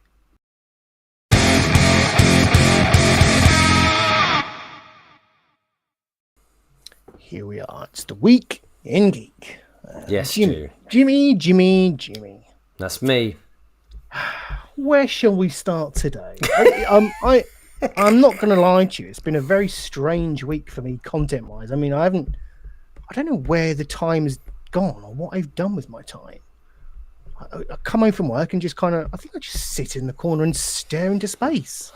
Yeah, having a good stare out of the window. I just like Peter Beardsley, just staring at a bird poo outside, waiting for it to go hard. So, I don't have a lot to bring to the conversation, but I have got some stuff. Do you mind if I go first? I think it's best if I just get my stuff out of the way, to be honest. Yeah, if go on, Stu. Well, you've only been talking for 2 hours. Keep going. I'll start with... I tell you what, I'll compromise. Let's start with something with... Oh, no, you haven't watched it, have you? You haven't finished it. What? Can I talk She-Hulk? Yeah, that's fine. Yeah, let's talk She-Hulk. Okay, I've watched half the episode. Well, let's get up to date with She-Hulk. I don't know what episode this is now. What is it, like 7? Well, yeah, last week 9? you had watched half of the episode, hadn't you? Oh, of course. The Retreat with Tim Roth. And very boring episode, mate. Yeah, I quite enjoyed it. I mean, it's quite sweet in that, you know, she was starting to, you know, Jennifer Walters was starting to kind of, you know, she got involved in the group in Emil Blonsky's superhero therapy session. That's what it was, wasn't it? Really? Yeah. Excuse me. His retreat, and that was the thing that I was saying. I would, after watching that episode, I would have rather seen a show about his retreat, about Tim Roth's retreat, where different superheroes go for help. Okay, I could see that, like the therapy sessions in The Sopranos, but with superheroes. Yeah, could be fun. But I thought that episode was okay. The problem is, it didn't really move the story along, did it? No. We didn't learn more. We didn't learn more about her character. No, we didn't. I watched something the other day that was breaking down the 3 things that a scene in a show should do. Just a scene, not an episode, a scene. And if the scene doesn't do one of these things, it's superfluous. One of the things was character development. Yep. Which that whole episode didn't do, because we knew she's just the same. One of the things was move the story forward, which it didn't do. Yep. And the other thing was world building, and it didn't do that either. That entire episode. And apparently, I don't know if this is true, but the 3 things that a scene should do is one of those things in a show or a film. Okay. Yeah. Otherwise, it's just nonsense. Yeah. I mean, I don't think this show has done much of those 3 things, to be honest, in terms of the wider MCU. I mean, it's obviously introduced She-Hulk, but I don't think I know any more about her now than I did at the very start of it in that first episode. She's exactly the same as she was in the first episode. Nothing has changed with her. Nothing's changed with any of the other characters. We don't even know we don't know who the antagonist is either. You know, she's nebulous person, or whether it's the what they call that like online group. Oh, what are they called? Not the... Oh, I can't even say the name. I don't even know. No, I want to say the Illuminati, but it's not them, is it? No. It's, I don't know. I do not know. It doesn't matter. And they don't care. Why should we? There's been little bits where you go, oh, that guy tried to stab her with a syringe and it broke. Yeah. And then he gave it and it's like, oh, and then someone else had another syringe. Those things are showing you where the story's going. Nothing else. And even week by week, like even if you go, they're standalone episodes, they're not really. I mean, they are, but nothing happens. The wedding was appalling. The retreat I kind of enjoyed because Tim Roth was there, and some of the other guys were kind of funny. But that was it. And then we had this week's episode, and I was really enjoying the first half that I watched because it was the first time I'd seen her, Jen. Because I think the Hulk is shit. I think anytime she's She-Hulk, I'm not interested. It looks dreadful. It does look dreadful, doesn't it? It's awful. Absolutely awful. It does look bad. The lip syncing is all out. It's just, I don't know. It's really smooth. I mean, we're picking holes, but if the program is called She-Hulk, and half the show is going to be showing She-Hulk on screen, you want to invest in some good visual effects for She-Hulk. I think I would have preferred her to be painted green. I think. Just had a big woman. Get Lou Ferrigno's wife. Just paint her up green. Happy days. Is she big? Lou Ferrigno. I don't know. I assume so. I don't know. Or China. Yeah, dig her up. Actually, there is already a video of China as She-Hulk, but is there? Oh. Yeah, but Stu, if you Google it, make sure you're on your own. And let's get back to this some episode. Kleenex. Well, my problem is, Stu, I quite fancy China. Jen. Oh, okay. Yeah. Okay. No. Yeah. I like her. I quite like her character. I think she's quite feisty. Yeah. She's pretty. I'm interested in her. And played well. I want to say that the actress she's a playing great does actress. It, very. I don't know, like engaging. I've very much warmed to her. Yes, and I like her when she's, she doesn't. You see her and she's not wearing a lot of makeup, and she's, you want to see her struggling a bit and trying to get through her life. So I really quite like that. And then in this week's episode, obviously we had Matt Murdock come into it, and he's a great actor. The actor who plays him, what's his name again? Charlie Cox. Charlie Cox, English, of course, obviously. Is he? Is he? Yeah. Is he? Yeah. Wow. Yeah. I don't know that. He's from the film Stardust. Okay. Do you remember Stardust? The wrestler, yeah. Yep, that's him. No, the film Stardust, written by Jonathan Ross's wife, it's like a fantasy film with Robert De Niro as a transvestite pirate. Yeah, he's the main guy in it. He's English. Oh, okay. Did not know that. Thanks, Jimmy. That's right. He's excellent. And instantly, when he turned up, he raised the level. Yeah. And she was Hulk in the court, and it wasn't really working. But when those two got together on camera in the bar, I was in it. There was a chemistry between them. There was, yeah. It was really nice, and I was like, now you're being interesting. There has been great uproar, though, amongst that special kind of person, the internet social media user who has an opinion. Because, spoilers, Jimmy, She-Hulk, or Jen and Charlie Cox, well, Matt Murdock, they get it on. Good. They get it on. I thought it was lovely. Jen I think they should. Her man. Jen got her man in the end. A good bloody man. And I don't know why. Some people seem to have taken great offence to this. And I think it stems from, and I would agree to some extent, it feels like a very different portrayal of Daredevil from the Netflix stuff. I think That's a fair comment, isn't it? I mean, granted, we've only seen him in one episode, and I don't know how much you can judge that portrayal of that character, but it has, from what we've seen, it's very different. I didn't watch The Defenders or season 3 of Daredevil yet. I watched 1 and 2, and obviously he was a very gritty, damaged man, wasn't he? And in this, he did seem a bit more jovial and light-hearted. Yes, but for me, I wasn't. Yeah, I wasn't too concerned about that because he is now in the MCU. This is the MCU. It's not that world. So as I say, I haven't watched the whole episode, but what I saw, I was really enjoying, and it was like watching. Yeah, it just made a bit more sense. There was just a bit more gravitas to it, rather than just the nonsense that has come from it before. Yeah, it was. You've only seen half the episode, but the rest of the episode was pretty good. Followed in pretty much the same vein. Matt Murdock and She-Hulk had a lot to do together.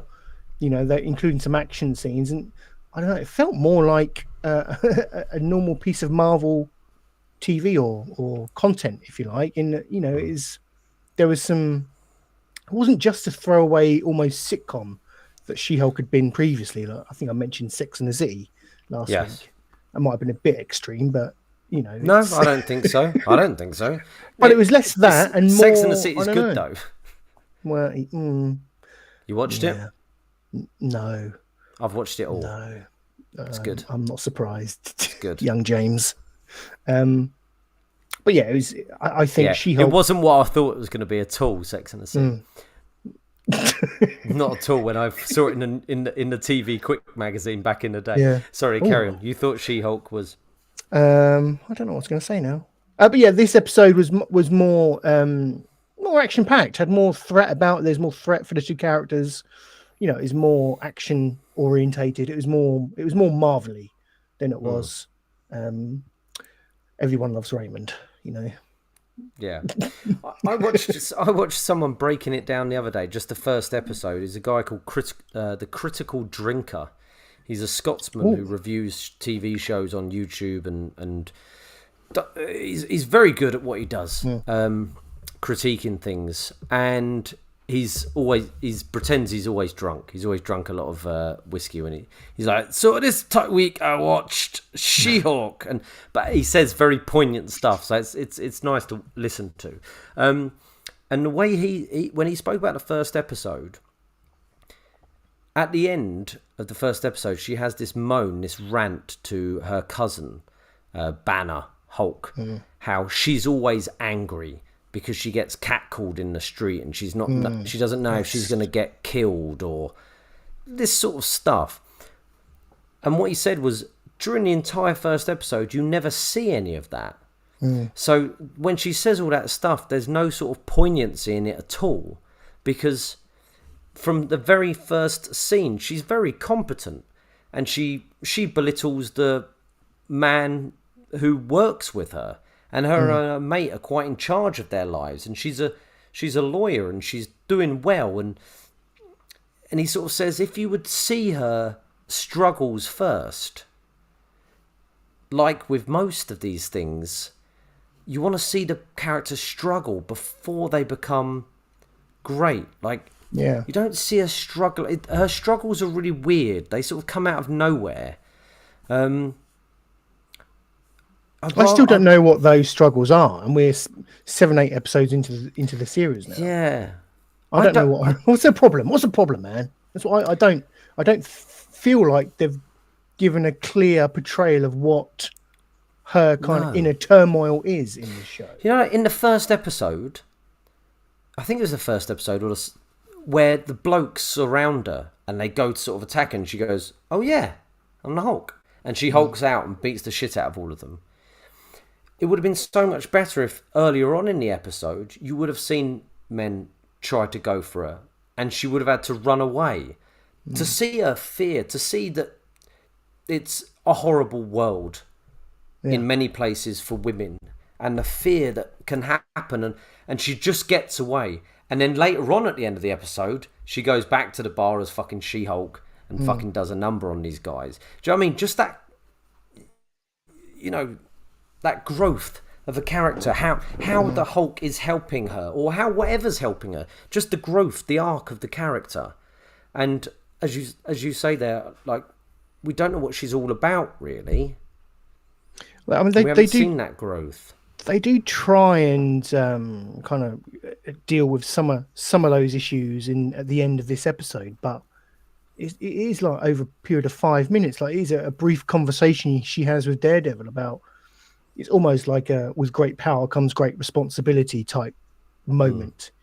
But I wasn't buying it, you know. It just hasn't. It didn't hit for me, and I think that's been a problem with the whole series, to be honest. Yeah, I don't think the characters come across as likable. I think Jen is quite likable when she's downbeat and she's trying to go on her dates and she's failing or whatever. But right from the start, we just got this super confident person who suddenly becomes a Hulk, and her cousin goes, "Well, you've got to be a superhero now." And she goes, "No, I'm not going to be a superhero."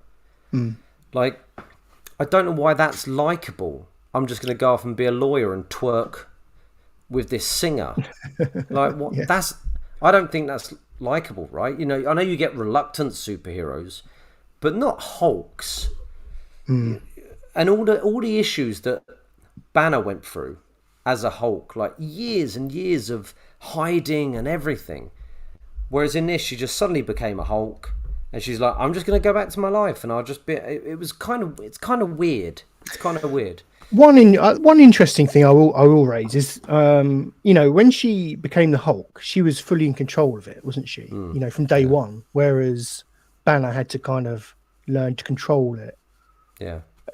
At the end of this episode that we're talking about, there's a moment where she loses control, right? And she starts kind of, it's very like animalistic. It's like she's reverting back to Hulk, right. Not Gen Hulk. And I do wonder if they're going to kind of start to veer into territory of, you know, can she control it? You know, this balance between her rage and, you know, I don't know, but they're leaving it a bit late, to be fair, because I think it's the last episode next week. But yeah, there is an interesting kind of angle that they're going with, but it seems to be left a bit late. Yeah, everything's been very late. This is all really late, isn't it? Who's the villain? Who's the criminal? Why was there half an episode about her two lawyer mates representing Mr. Immortal? Yes. And him jumping out of a window and dying, and all his wives and his husband trying to sue him. What's that about? Nothing. Idea. Not world building. No. Doesn't grow any characters. Doesn't move the story forward. Does nothing. And there was a really weird line from him. He had like 6 or 7 wives in that room and a husband, all exes, right? Mm-hmm. And at one point they're going to him, "You need to sort yourself out," you know, the two lawyers. And he went, "I'll never understand women." It's like, you've got a husband as well who's suing you. Do you know what I mean? It didn't make any sense because your husband's suing you as well. You've got 7 wives and a husband. Oh, yeah. That's just lazy writing, isn't it? Surely at that point when someone says, "Well, I just never understand women," someone would go, "No, but he's got a husband there as well, so he doesn't understand relationships. That's what he doesn't get. He doesn't understand love. It's not women." But they put that in because it's lazy fucking writing and shit. Yeah. So, my opinion hasn't really changed on She-Hulk. I mean, saying that, I did enjoy this episode more than I have other recent episodes, and I think that was the Daredevil factor.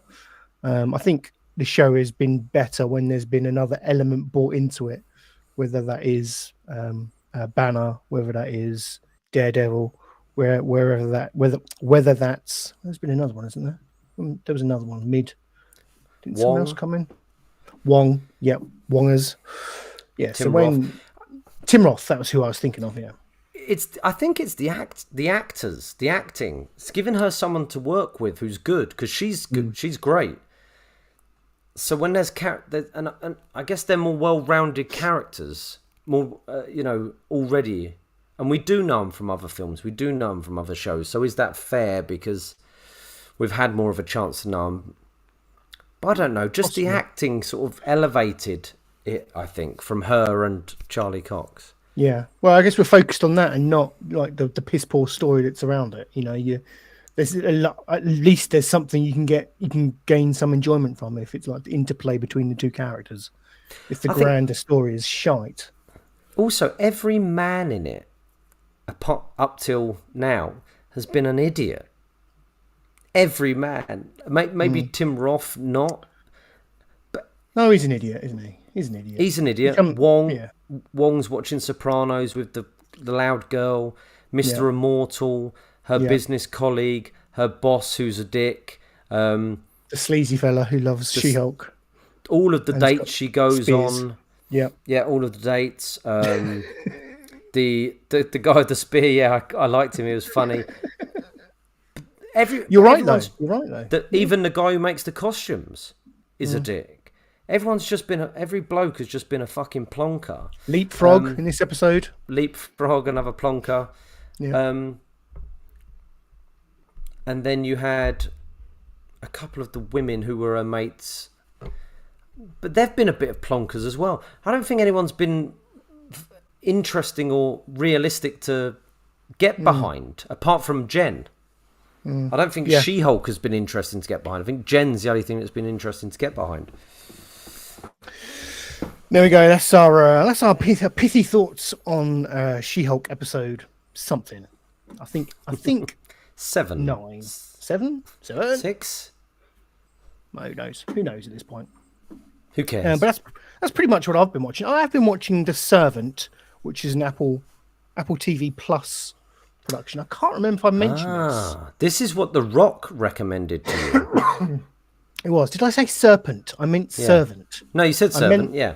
Oh, good. Okay. So this is the horror film, the horror TV show by M. Night Shyamalan, right? It is. Yeah. It's certainly like it's got a tone about it. I wouldn't say it's specifically horror, but it does have like a chiller vibe about it because I still don't quite know what's going on. I mean, the main premise is that there's this New York couple and they've suffered appears they've suffered a miscarriage and lost their child, and the mother of the partnership has been given, or no, that's unfair to say. They've both been given as parents a lifelike doll, and it's like they call it a grieving puppet or something, you know, and it's presented as a method to kind of cope with the grief of losing a child by giving you a dummy of a baby. Seems a strange concept to me, but it is what it is. And the premise of the show is they bring in this like mysterious child care provider who like a live-in what's the word? Nanny.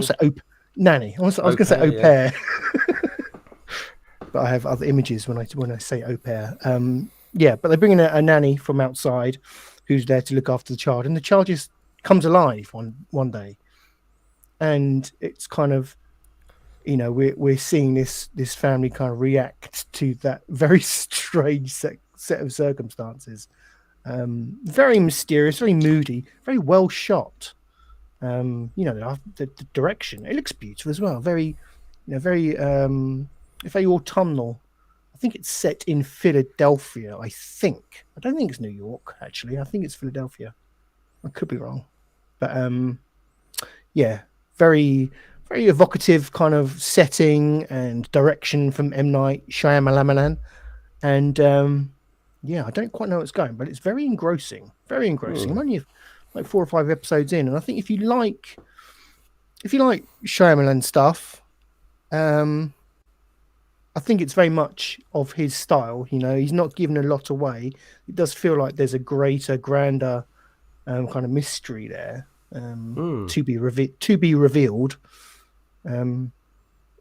It's good stuff. I mean, I think Apple TV Plus is a great deal. It's £5 a month. They're usually throwing away free trials. If you haven't got it, I mean, Rock no, I haven't got it. And it's well worth. There's some good stuff on there. Well, I listened to the show with you and Rock, and I did quite fancy the was it Blackbird with Taron Egerton? Yeah. Yeah. I like Taron Egerton, and it looked like an interesting story. And I have heard that story. It's about the sports person who was in prison, wasn't it? And they said you can get out early if you become friends with this killer. Find out where bodies are. Based on a true story. Yeah, that looked interesting to me. Yeah, there's some interesting stuff on. Oh. Yeah, $4.99. It's I mean, I think that's a good deal for the amount. I mean, there's a lot on there, and it's pretty much all like exclusively funded stuff by Apple. It's not, they haven't bought in, I don't know, Paw Patrol and chucked it on there. It's not like third party stuff like Netflix and that. It's mostly stuff funded and produced by Apple themselves. So yeah, it's a good deal. If you can get 3-6 months or even like a month or something, give it a go. You can whiz through one of the shows in that time. Yeah. But yeah, The Servant. I think I will. Pretty good. Is that pretty good? And they're only half-an-hour episodes. Nice. You can chuck on 2 or 3 of those of an evening. So yeah, nice. That's quite nice these days, isn't it? I like it. Like a while ago, I wanted everything to be 45-50 minutes, and when things weren't, I was annoyed. But now I'm like, yeah, I could go some half an hours. Yeah, it's good. Yeah. And that's pretty much me, Jimmy, to be honest. So I'll hand it over to you, my friend, and see what the devil you've been up to this week. I'm just saying that in the comments. Oh, sorry, I haven't been paying attention. Matthew Early. Well, Matthew Early said just launched episode 13 of the Blessed Diaries. We could do a watch along, a premiere watch along. Let me find it, Jimmy. Yeah, well, whilst you set up, I can talk about what I have watched this week, Stu. Please do. There's 2 things that I watched this week. One was the Wrexham FC documentary show on Disney Plus. Ryan Reynolds and Rob McElhenney purchased Wrexham FC, the football club in Wales. And there's a whole, I think it's like 10 episodes of why they did it, how they did it, what happened. And I'm not into football, as you know, but I am into good storytelling. A couple of the episodes are dull and don't move the story forward, but it's a really interesting watch. It's a good watch. One really weird thing about it was when I was doing writing stand-up with my cousin, there was a sketch group called the Penny Dreadfuls. And there was a guy called Tom in it, a guy called David, and a guy called Humphrey. And we had met them before, and I'd met Tom a couple of times, and David. Humphrey was about 6'3", 6'4", or something like that. Anyway, just these English lads doing these sketch comedies. Humphrey's in this documentary, hanging around with Ryan Reynolds and Rob McElhenney. He went out to LA or whatever, or he met. I think he married one of the writers of Modern Family. He was in one episode of Always Sunny in Philadelphia, and now he was a writer on Rob McElhenney's new show, and he's hanging out with Rob.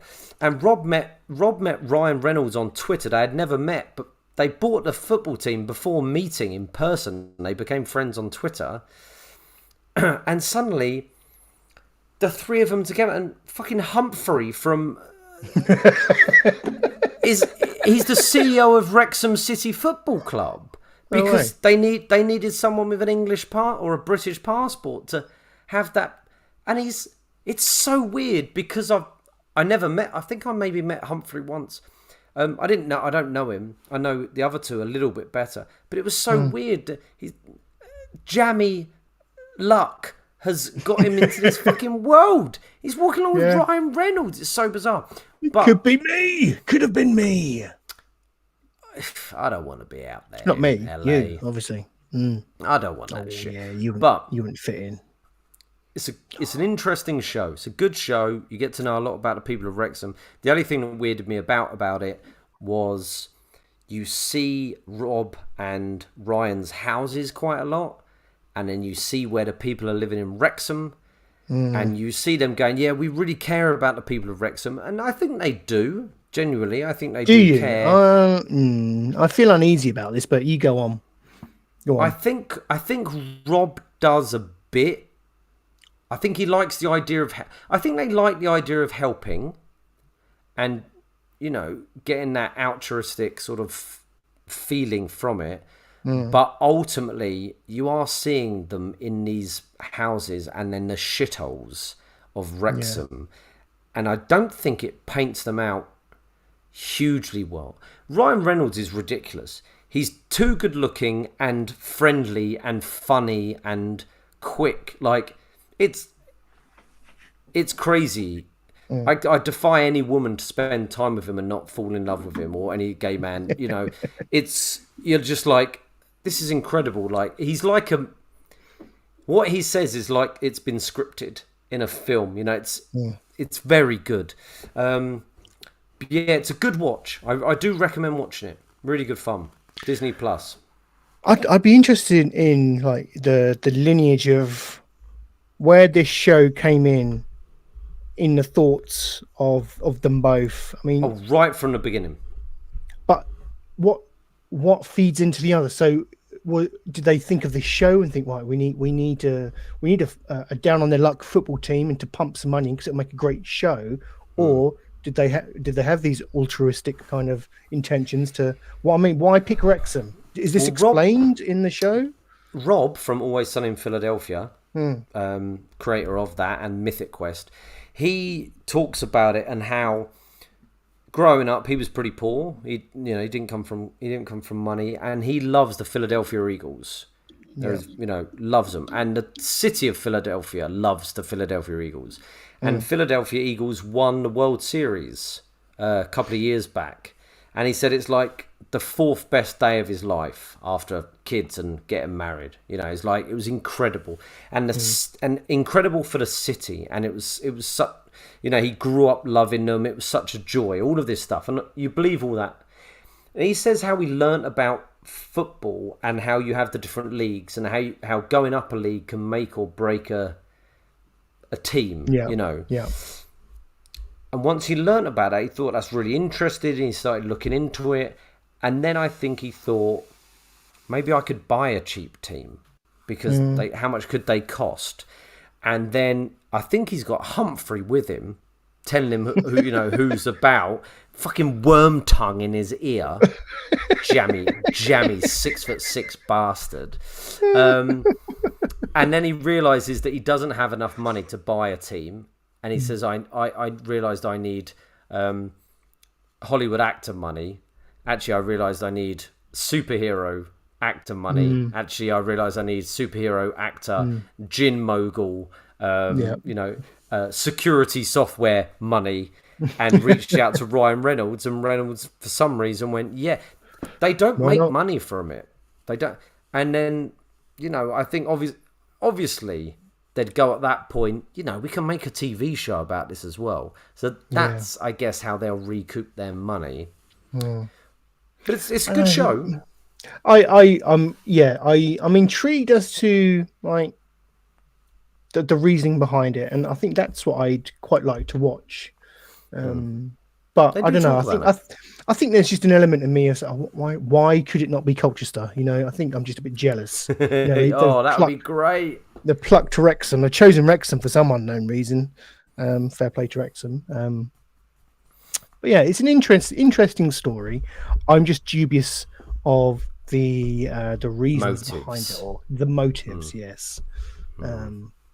Considering they've now made like a TV show about the whole process, it just, I don't know, it just doesn't sit right, but I could be a big negative cynic who is just a bit jealous that it isn't Colchester United, but there we go. Well, now you've said Jimmy. That, I'm jealous as well. Yeah, that you're not Ryan Reynolds. I think we all are. No. Although it does mean being married to Blake Lively, who is, I find her a bit annoying. Yeah, I would say she's not very lively. Yeah. I would liken her to a dead model's arsehole. In which case I'm in. Quite literally, I'm in. Shall we watch? I've keyed up Blessed Diaries, episode 13. Shall we have a look? Let's have a look. Let's share it. Yeah. Although I'm happy to, but I don't want to steal views from the video itself. Should we just do a tease? I'd say watch it on here. It's a premiere, and then go and watch other episodes on the channel. Okay, that's fair. Well, Yeah, let's watch it. There we go. Richard Madeley again, not Matthew. Me being Richard Madeley. Here we go. Episode 13. July 15th, 1992. Of the Blessed Diaries. Sorry. So, let me start that again. Sorry. Let's do this again. Don't worry. July 15th, 1992. St. Swithin's Day. I went to visit my therapist, Xander Benjamin. So, Doc, here's the dealio. I'm suffering from a recurring nightmare. I'm a boy, 8 years old, and I've just grown my first pubic hair.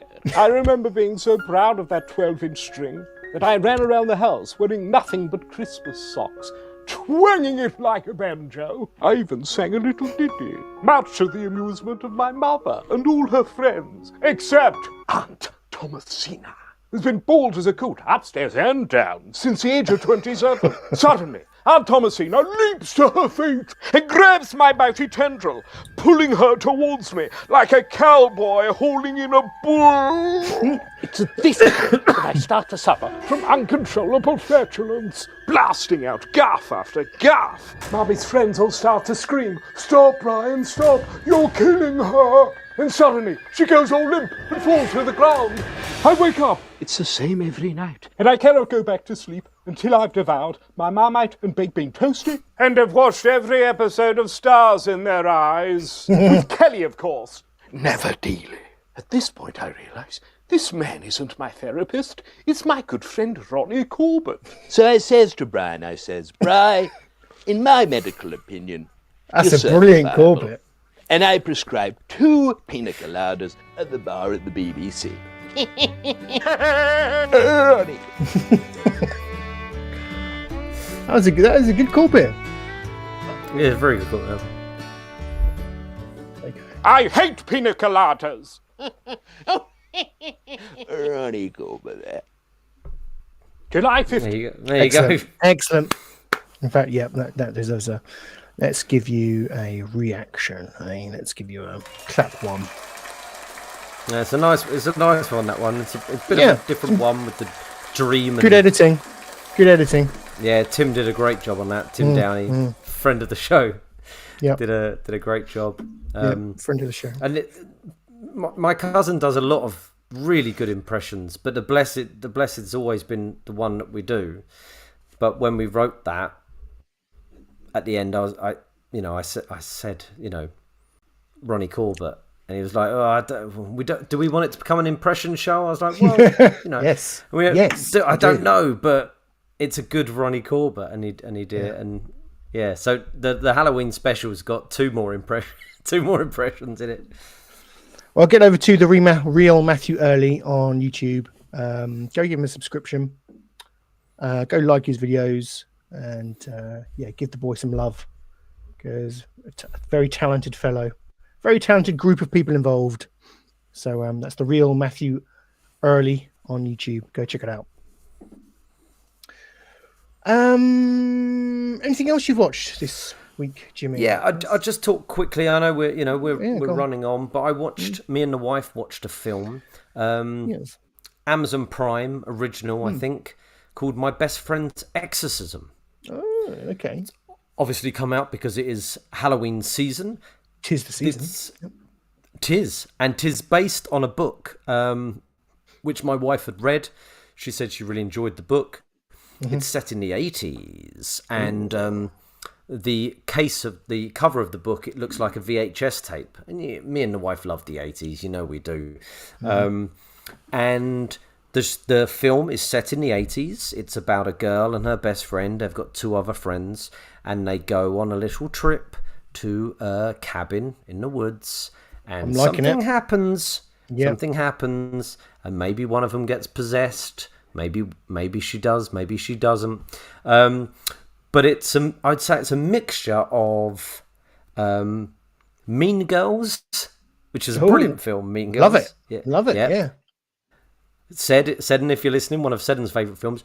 It's a mixture of Mean Girls, The Craft, The Exorcist, and what else? That's a great mix for me. Probably that. I'd probably say those 4. Oh, and Heathers. Oh, okay. Oh, okay. Yeah, a nice mix. They do a really good job of making it look like the 80s. The soundtrack's brilliant. And even the dialogue is really 80s-like. It's like the films of the 80s. Even the acting's a bit 80s. And it's not a film from the 80s, is it? Well, hang on. Let me check when it came out. Oh, yeah, 1987, yeah. The actors are all 20 years older, 30, 40 years older now. I was going to say 20 years older, but they would be 40 years old. Yeah, Jesus Christ. Yeah. Late 30s, obviously. It's a new film, Stu. It's just come out. It's on Amazon Prime. If you like, it's not horror. I would say it's like young adult horror. But I did have a pillow at points. It's good fun. Check it out. My Best Friend's Exorcism on Prime. I recommend it. It's a good fun film. If you want a bit of spookiness for Halloween. Is it too scary? Like, is it tongue in cheek? Well, for anyone. I'm not suggesting Benji watches it with me, but in right. general terms, some bits are tongue in cheek. A couple of bits, for me, were like, oh Jesus! But I'm a bit of a pussy when it comes to horror films. Yeah, I think I edge on that as well. I think you'd be all right. Yeah. Okay. Watch it with the wife, and you'll be all right. Don't watch it on your own. No. Okay. But a good watch, good recommendation, yeah. Amazon Prime, check it out. Okay, cool. Well, yeah, nice. Thank you, Jimmy. We've got some news for you. They're all pretty much quick hits. One of them I think I'll hold back on, only because we are pushed for time, really. I won't do. I was going to do a wrestling news roundup, but I think I'll push that for another week, just to get us caught up on the wrestling news. Well, we must be doing a botchcast pretty soon, right? With Extreme Rules. Oh yeah, I think it is. Is it this weekend? I think it might be. It's the 8th. Christ, yes, that's this weekend. That's tomorrow. Surely it can't be tomorrow. Yeah, tomorrow night. It must be. Because they do them Saturdays now, don't they? Yeah. Right. It must be tomorrow. Oh, could Bray Wyatt return? Who knows? They've been teasing. They've been teasing stuff. They've been teasing. Who is the White Rabbit? I'll be watching that Sunday night, so no spoilers, please, Stu. Okay. Duly noted. I hope he does come back, because that'll be amazing. Me too. Yeah. News. Okay, so Jimmy, this one's really for you, because I know you're a huge fan. But oh God, where's my screen? Frasier has been confirmed. It's coming back. Frasier. I knew they kind of semi-confirmed it, but it's in. Frasier, the sequel to series to Frasier, is coming to Paramount Plus. So tossed salads and scrambled eggs. It's coming, confirmed, is it? Yeah. But the part that I found interesting was the fact that the surrounding cast, i.e. Niles, David Hyde Pierce, Daphne, Jane Leaves, and Roz, Perry Gilpin, won't be season regulars. So, oh no! I don't know how I feel about that either, because I mean they did it once, like replacing or relocating Frasier, and it worked magic. Could lightning strike twice? It looks like they're going to start again with him. Obviously, his dad's dead, so. In real life, that is. The story I heard, which made the most sense, was his son coming to live with him. Freddie coming to live with him. And him now being the dad in that scenario, and you've got the son come to live with you. And it would have to be a very different type of son, of course. It'd have to be more like Marty than Frasier. Frasier's pompous, right? So you got to do something different. If they do that, I really hope they get the lad back who played Freddie. There's no reason why not. I mean, he's probably not the best actor, but there's no reason why not to get the actual, because he looks just like him.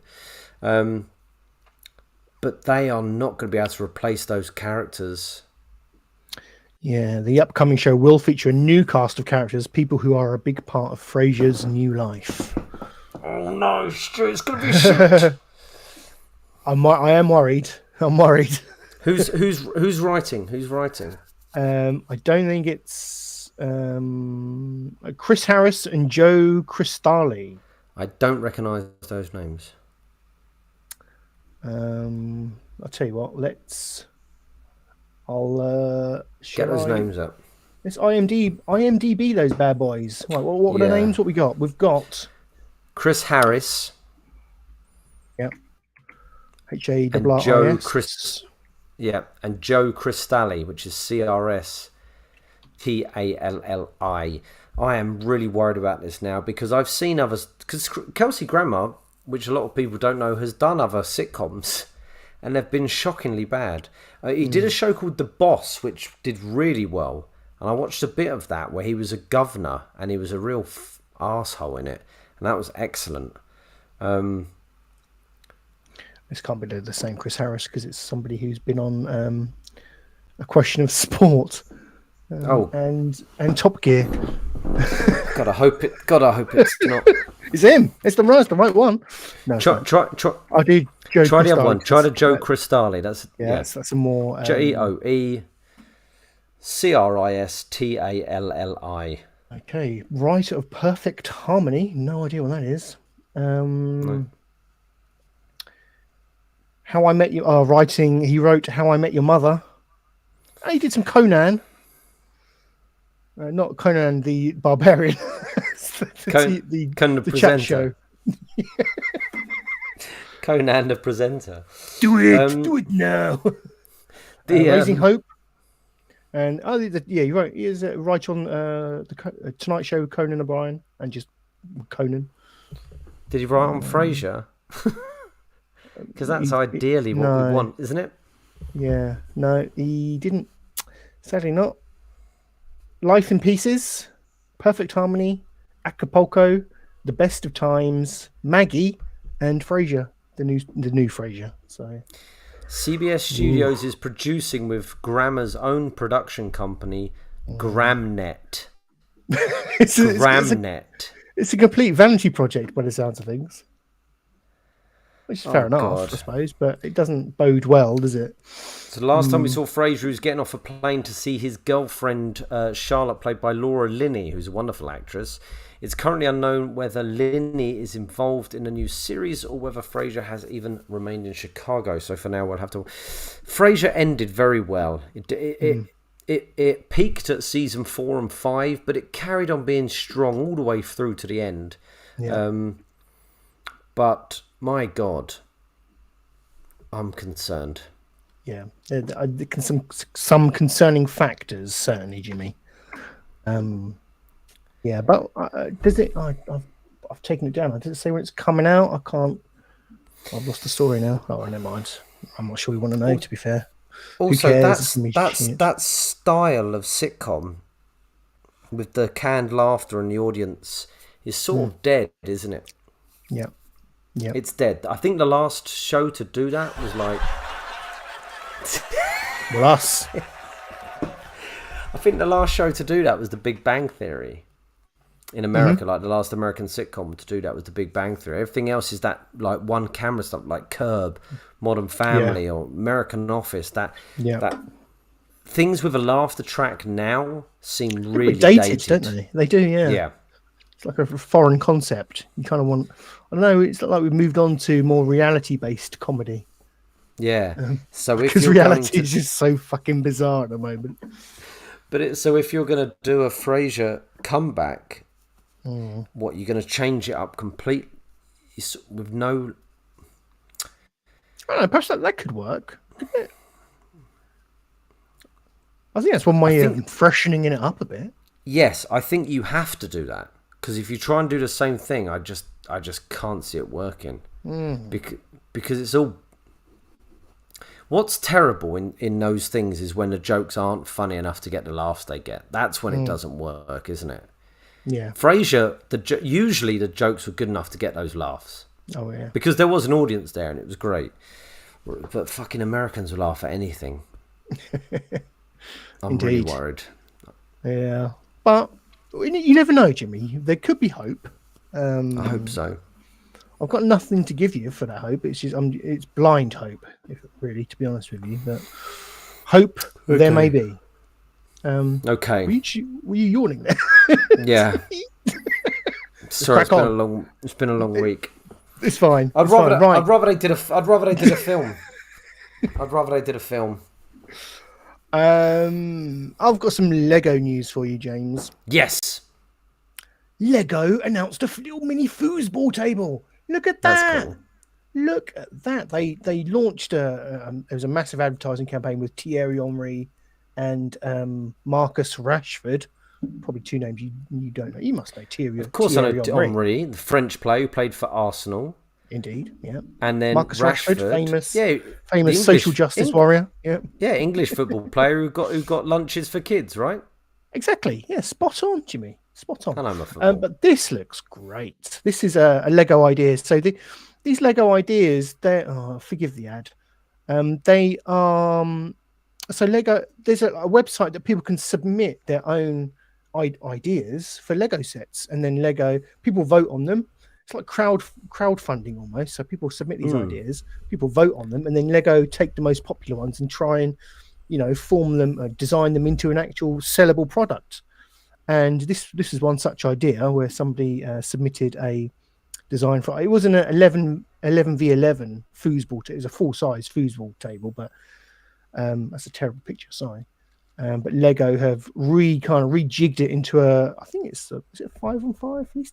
The format of these photos is horrendous. I'm so sorry. They're really stretched. They are, aren't they? So it's 2 of 24 pics. Yeah, let's just have the main. Let's just go with this. That'll do. But yeah, and really another interesting piece with this model is there's no yellow figures in it. They're all kind of flesh-coloured figures, and people are kind of thinking, well, are they doing away with the traditional yellow Lego brick minifig man? Yeah, all right. Interesting. Times are changing. They've gone with more flesh, and there's a minifig with vitiligo, which I thought was great for representation. It's is nice there someone with vitiligo in the team? Yeah, there is. Well, it's not. They're not real players. They're just. Oh. Yeah, they're not real players, Jimmy. They're just. That seems like an interesting issue to highlight. Wonder why they've done that.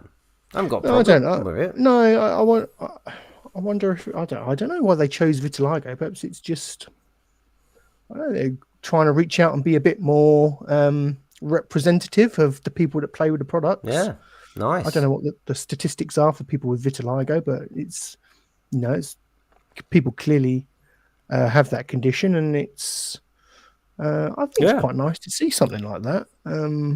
Sure, and representation of the people with the skin color, because obviously they've had black characters before. Yeah, and I guess they have like a brown Lego head, right? Mm-hmm. Whereas of the white people, I'm trying to think about some of the characters we've got. Are all white people yellow, or are they? No, they're not. But they're usually what's the word? Like the branded sets, like your Star Wars or whatever, because the characters are black. Then they make the minifigure black, or if it's white, they make the minifigure white. Right. That didn't always used to be the case. Like in the old Star Wars sets, for example, I think like Obi-Wan was yellow, but they kind of transitioned into flesh colors. So I think they're now moving away from the yellow colors in just like more generic Lego sets like this is. Right, I see. Interesting. So it's an interesting move. Yeah. Along with the vitiligo, it feels like they're trying to be a bit more representational. No, if that's a word or if that's the right word, but you know what I mean. Word. Yeah. Thank you. But this is a product I'm probably cool. It's a working foosball table. I wish I could show. I wonder if they got the video, because that was quite good. We won't, Stu. No. I mean, we've got that ad in the corner. That's true. We could watch that. Does that help? It looks great though, man. That's really cool. Yeah, it's an actual, like I say, actual working foosball table, so you can flick the players and you can actually play a game of table football on it. Yeah, so it's certainly one I'll probably be looking to pick up, if depending on the price. I'm not sure if it's like £100. I probably won't bother, but who knows? My final story really is a action figure story. Jimmy, I know you love your action figures. I'm a bit light on these. Stu, I do. Yeah, but I don't know if these are. This must have been about previously, but they're doing some really highly detailed Indiana Jones figures. Right. So I don't think they have done indie figures since the films when they came out. There's obviously been like the I think like NECA have brought out the figures that look just like them. You know, they're like this big and they cost like £200. Yeah. But I don't think they've done affordable figures for kids. Yeah, these look more like the Black Series Star Wars stuff, like that kind of quality. The Black Series and I think it's the Legends series for Marvel. But yeah, nice. What's interesting about it is it covers all of the films. So you've got Raiders, you've got Temple of Doom and stuff. So yeah, it's I think they look pretty That's cool. Yeah, flick through them. 66 images. Excellent. Can't zoom in, but that's so small. No, okay. There we go. There we go. It's a bit better. No, there we go.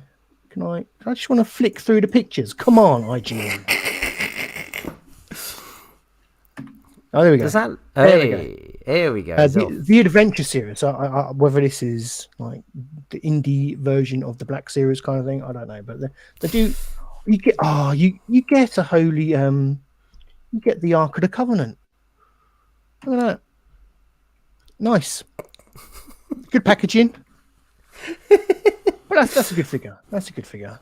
I'd be very tempted to get that. Oh, yeah, it's good, isn't it? I'd be tempted to get that indie. Highly posable gun. Although this is all the same figure, isn't it? So this is a Raiders figure, clearly. There's 66 pictures. That's cool. A little idol from the beginning of the film. Yeah. The Covenant. Oh, here we go. Here we go. Oh, Stewie's a Nazi. You like him on your shelves? Any chance to have a Nazi in the bedroom? I wonder if he comes with a coat hanger that looks like quite menacing. He's got to come with a coat hanger, surely. Come on. No. That's a good figure. I like that. I quite like that on my shelf. He's even got a Luger look. Look at that. Yeah. And do you know he's also got what? Nice hat. Lots of he's got a nice hat. His articulation. He's got how many points of articulation has he got there, Stu? He's got knees, feet. He's got the scarring on his palm. That's good. Thighs. Interesting. I haven't gone full Nazi salute on that, but that's pretty close, isn't it? That's a bit questionable. You can add a melting face onto him. That's good. That is cool. Oh, go away. Marion with a monkey. These are all Raiders. I wonder if they haven't done. Look at the size of those trousers, those MC Hammer. No, you're going at the right pace, man. Hammer pants. That's not great likeness, is it? No, of the monkey. I mean. Belloc. In his final kind of ceremony gear. Asps. Deadly. I'd be tempted to buy these actually if they're not crazy prices. Yeah, they're nice. Oh, there you go. Salah. He's in there. Ah, nice. Brilliant. What's his name? John Rhys Thomas. Is that his name? Rhys Davis. Is it Rhys Davis? Rhys Davis. He plays the dwarf, doesn't he? Gimli the dwarf. Gimli. Loads about 7 foot. Gimli Rhys Davis. Look at him having a dig. Look at that. Do you see him having a dig? Yeah. Do you think? I hope they're not doing the thing where they put a piece of the Ark of the Covenant in all of the. Oh, I bet probably. They do, yeah, they're probably. And then you've got to collect them all so you can get the actual Ark. Yeah, that seems plausible. They're very posable though. They're very posable, which I'm liking. Yeah, they're great. I'm loving these. Yeah, nice figure. Where's I want We all know who's who the girl from. The girl from Temple of Doom. What's her name? Bobby? Billy? Yeah, short. I was going to say short round, but then I started thinking about what's her name? Bobby? Billy? Jimmy? What's her name? Terry? Gary? What's her name? Benny? The girl from Temple of Doom. Eddie? Tony? God. The one who married Steven Spielberg. What's her name? Did she now? Yeah, I'm sure she did. Bobby? Oh, here we It's come a again. boy's name. It's a boy's name. We've gone Eddie, through back to isn't the it? beginning. I don't know, Jimmy. Hey, Benj. Jimmy? You right? Why are you not Benji. in bed yet? Huh? Hey, Benj. We're at the end of the show, Benj. Do you want to say are you going to say goodnight to the audience? How are you ending? Well, we kind of got to the end of the show. I've got some and finally news, but Is that a bit too boring? no, it's a bit too rude for you. No, do it. I can't do it in your presence, Benji, Why? because it's a bit too rude. Alright. Oh, actually, that's Willie. bird news. Willie, yes. Willie Scott. Willie Scott, that's it. Yeah. Can you do it? Okay, yeah, if I do. Benji's going to join us for bird news. Jimmy, I've got bird news. That's so exciting. it's time. I'm excited to have some bird news back. It is time. Let me have the headphones. Okay, you can have the headphones. Yeah. Oh no! It is time for bird news. Let me just play the video stinger. It's time for and finally. So let's close the show up, shall we?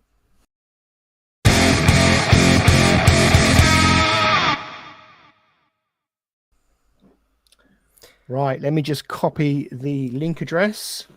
Got some bird news. Like I said, this is video-based bird news. What's bad news? It's news about birds. Ooh. Yep, I know. That's the reaction that the audience gets as well. They're never interested it's in the bird news. I am. I will. You're interested in the bird news? Hold on. I sometimes go bird watching. Do you? That's No, nice. you Sometimes. Maybe you say bird watching. Yeah. Maybe we should be targeting little boys like you with our bird stories. I don't know what I'm talking about, Benji. Just tell your dad that. Okay, here we go. Tell your dad Jimmy's doing a good job. Show this on stream, Benj. So, rustling feathers, brazen birds spotted. Get off with it. Spotted stealing from Jersey supermarket. So, these birds have been sneaky seagulls. They're called. They've been all right. I'm trying. You keep interrupting me. Sneaky seagulls have been sneaking into shops on the Channel Islands and nicking food. We've experienced this before. Yes, you may remember. Yes, but this is video evidence, which I'm going to play for you. I have to see all of them because they're just interesting. Are you ready for this? Uh-huh. Okay, this is an ITV news story. A standoff that's been going on I like the sinister for music years. as well. One shop against a gang of hungry seagulls. Staff at this Morrison's told me it's a recurring story. They wait outside, stalking, and then this happens. Look at him. There he is. This video was taken by one passerby, Got to steal a but meal they've been deal. caught on camera by others, again and again. Look at that bench. That birdie's just stealing sandwiches. He looks a bit. is that one of the crates? Well, we've all seen the social media videos, but I wanted to come down myself to see if I could catch any of the feathered foes in the act. And apparently, they strike most frequently around lunchtime and early afternoon. We're just doing some bird news. Man has taken away most of their original habitat and their original food sources, so they're having to find other ways to feed themselves. got a and this fucking is obviously expert. one of them.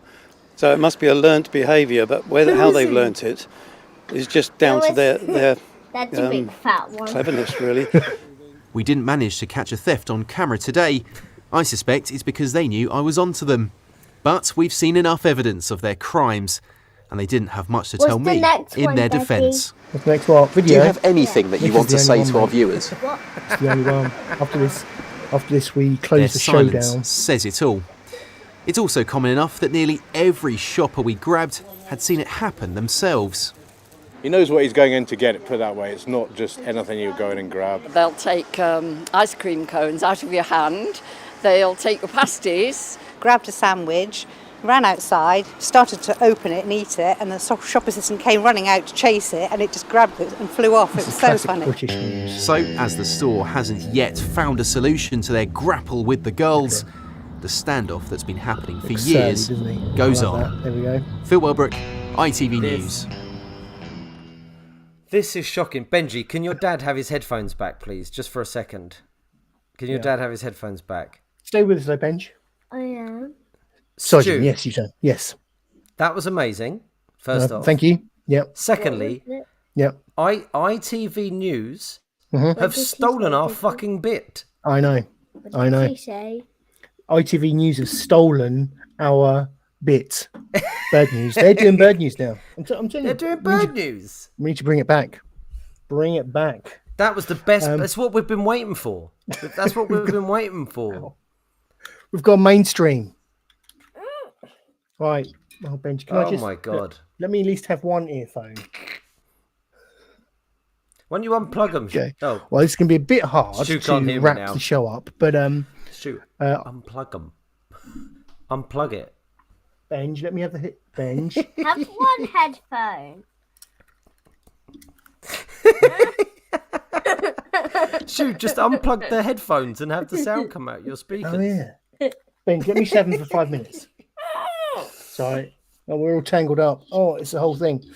Right. So thank you for joining us. It's been a bit of a thing, but I've enjoyed it. Thank you, Jimmy. Let's thank those who've joined us in the chat. Benj, no, don't press the buttons. Never worked with children or animals, Stu.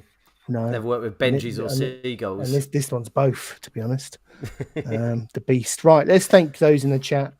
Thank you to Colin Doolan, The Real, Matthew Early, Mostly Martinez, Lee Blackburn. Who else have we had? We have had Pete Turner, John Simmons, Scale Modeler. I think that's it. And if you've watched on demand, then again, thank you so much. Jimmy, you have frozen a couple of times this evening. I hope that doesn't come out on the recording. I don't know. I haven't heard anything in the chat. I've had it a couple of times this week and last week, but you freeze. Oh, okay. But when I've watched it back, it's actually me that freezes. That's weird, isn't it? But I don't freeze for long. I don't freeze for long. long. No. At one point, it did look like you'd had some kind of stroke. Oh, God. Lee Blackburn chat, peace out. I agree. Yeah, peace out, Lee Blackburn. Thank you, everyone, for joining us. No wonder he's still effing up. He's drinking Coca-Cola by the can load. Do you want to say goodbye to the audience and say goodbye to Jimmy? That's a very quiet bye. Well done, Benj. Until next week, thank you so much for joining us. If you've enjoyed the show, do give us a like and subscribe. What do they need to do? Like and subscribe. That's right. Until next time, thank you, Jimmy. Thank you, everyone. Thank you, Stu. Thank you, Ben. Until next time, take care and goodbye.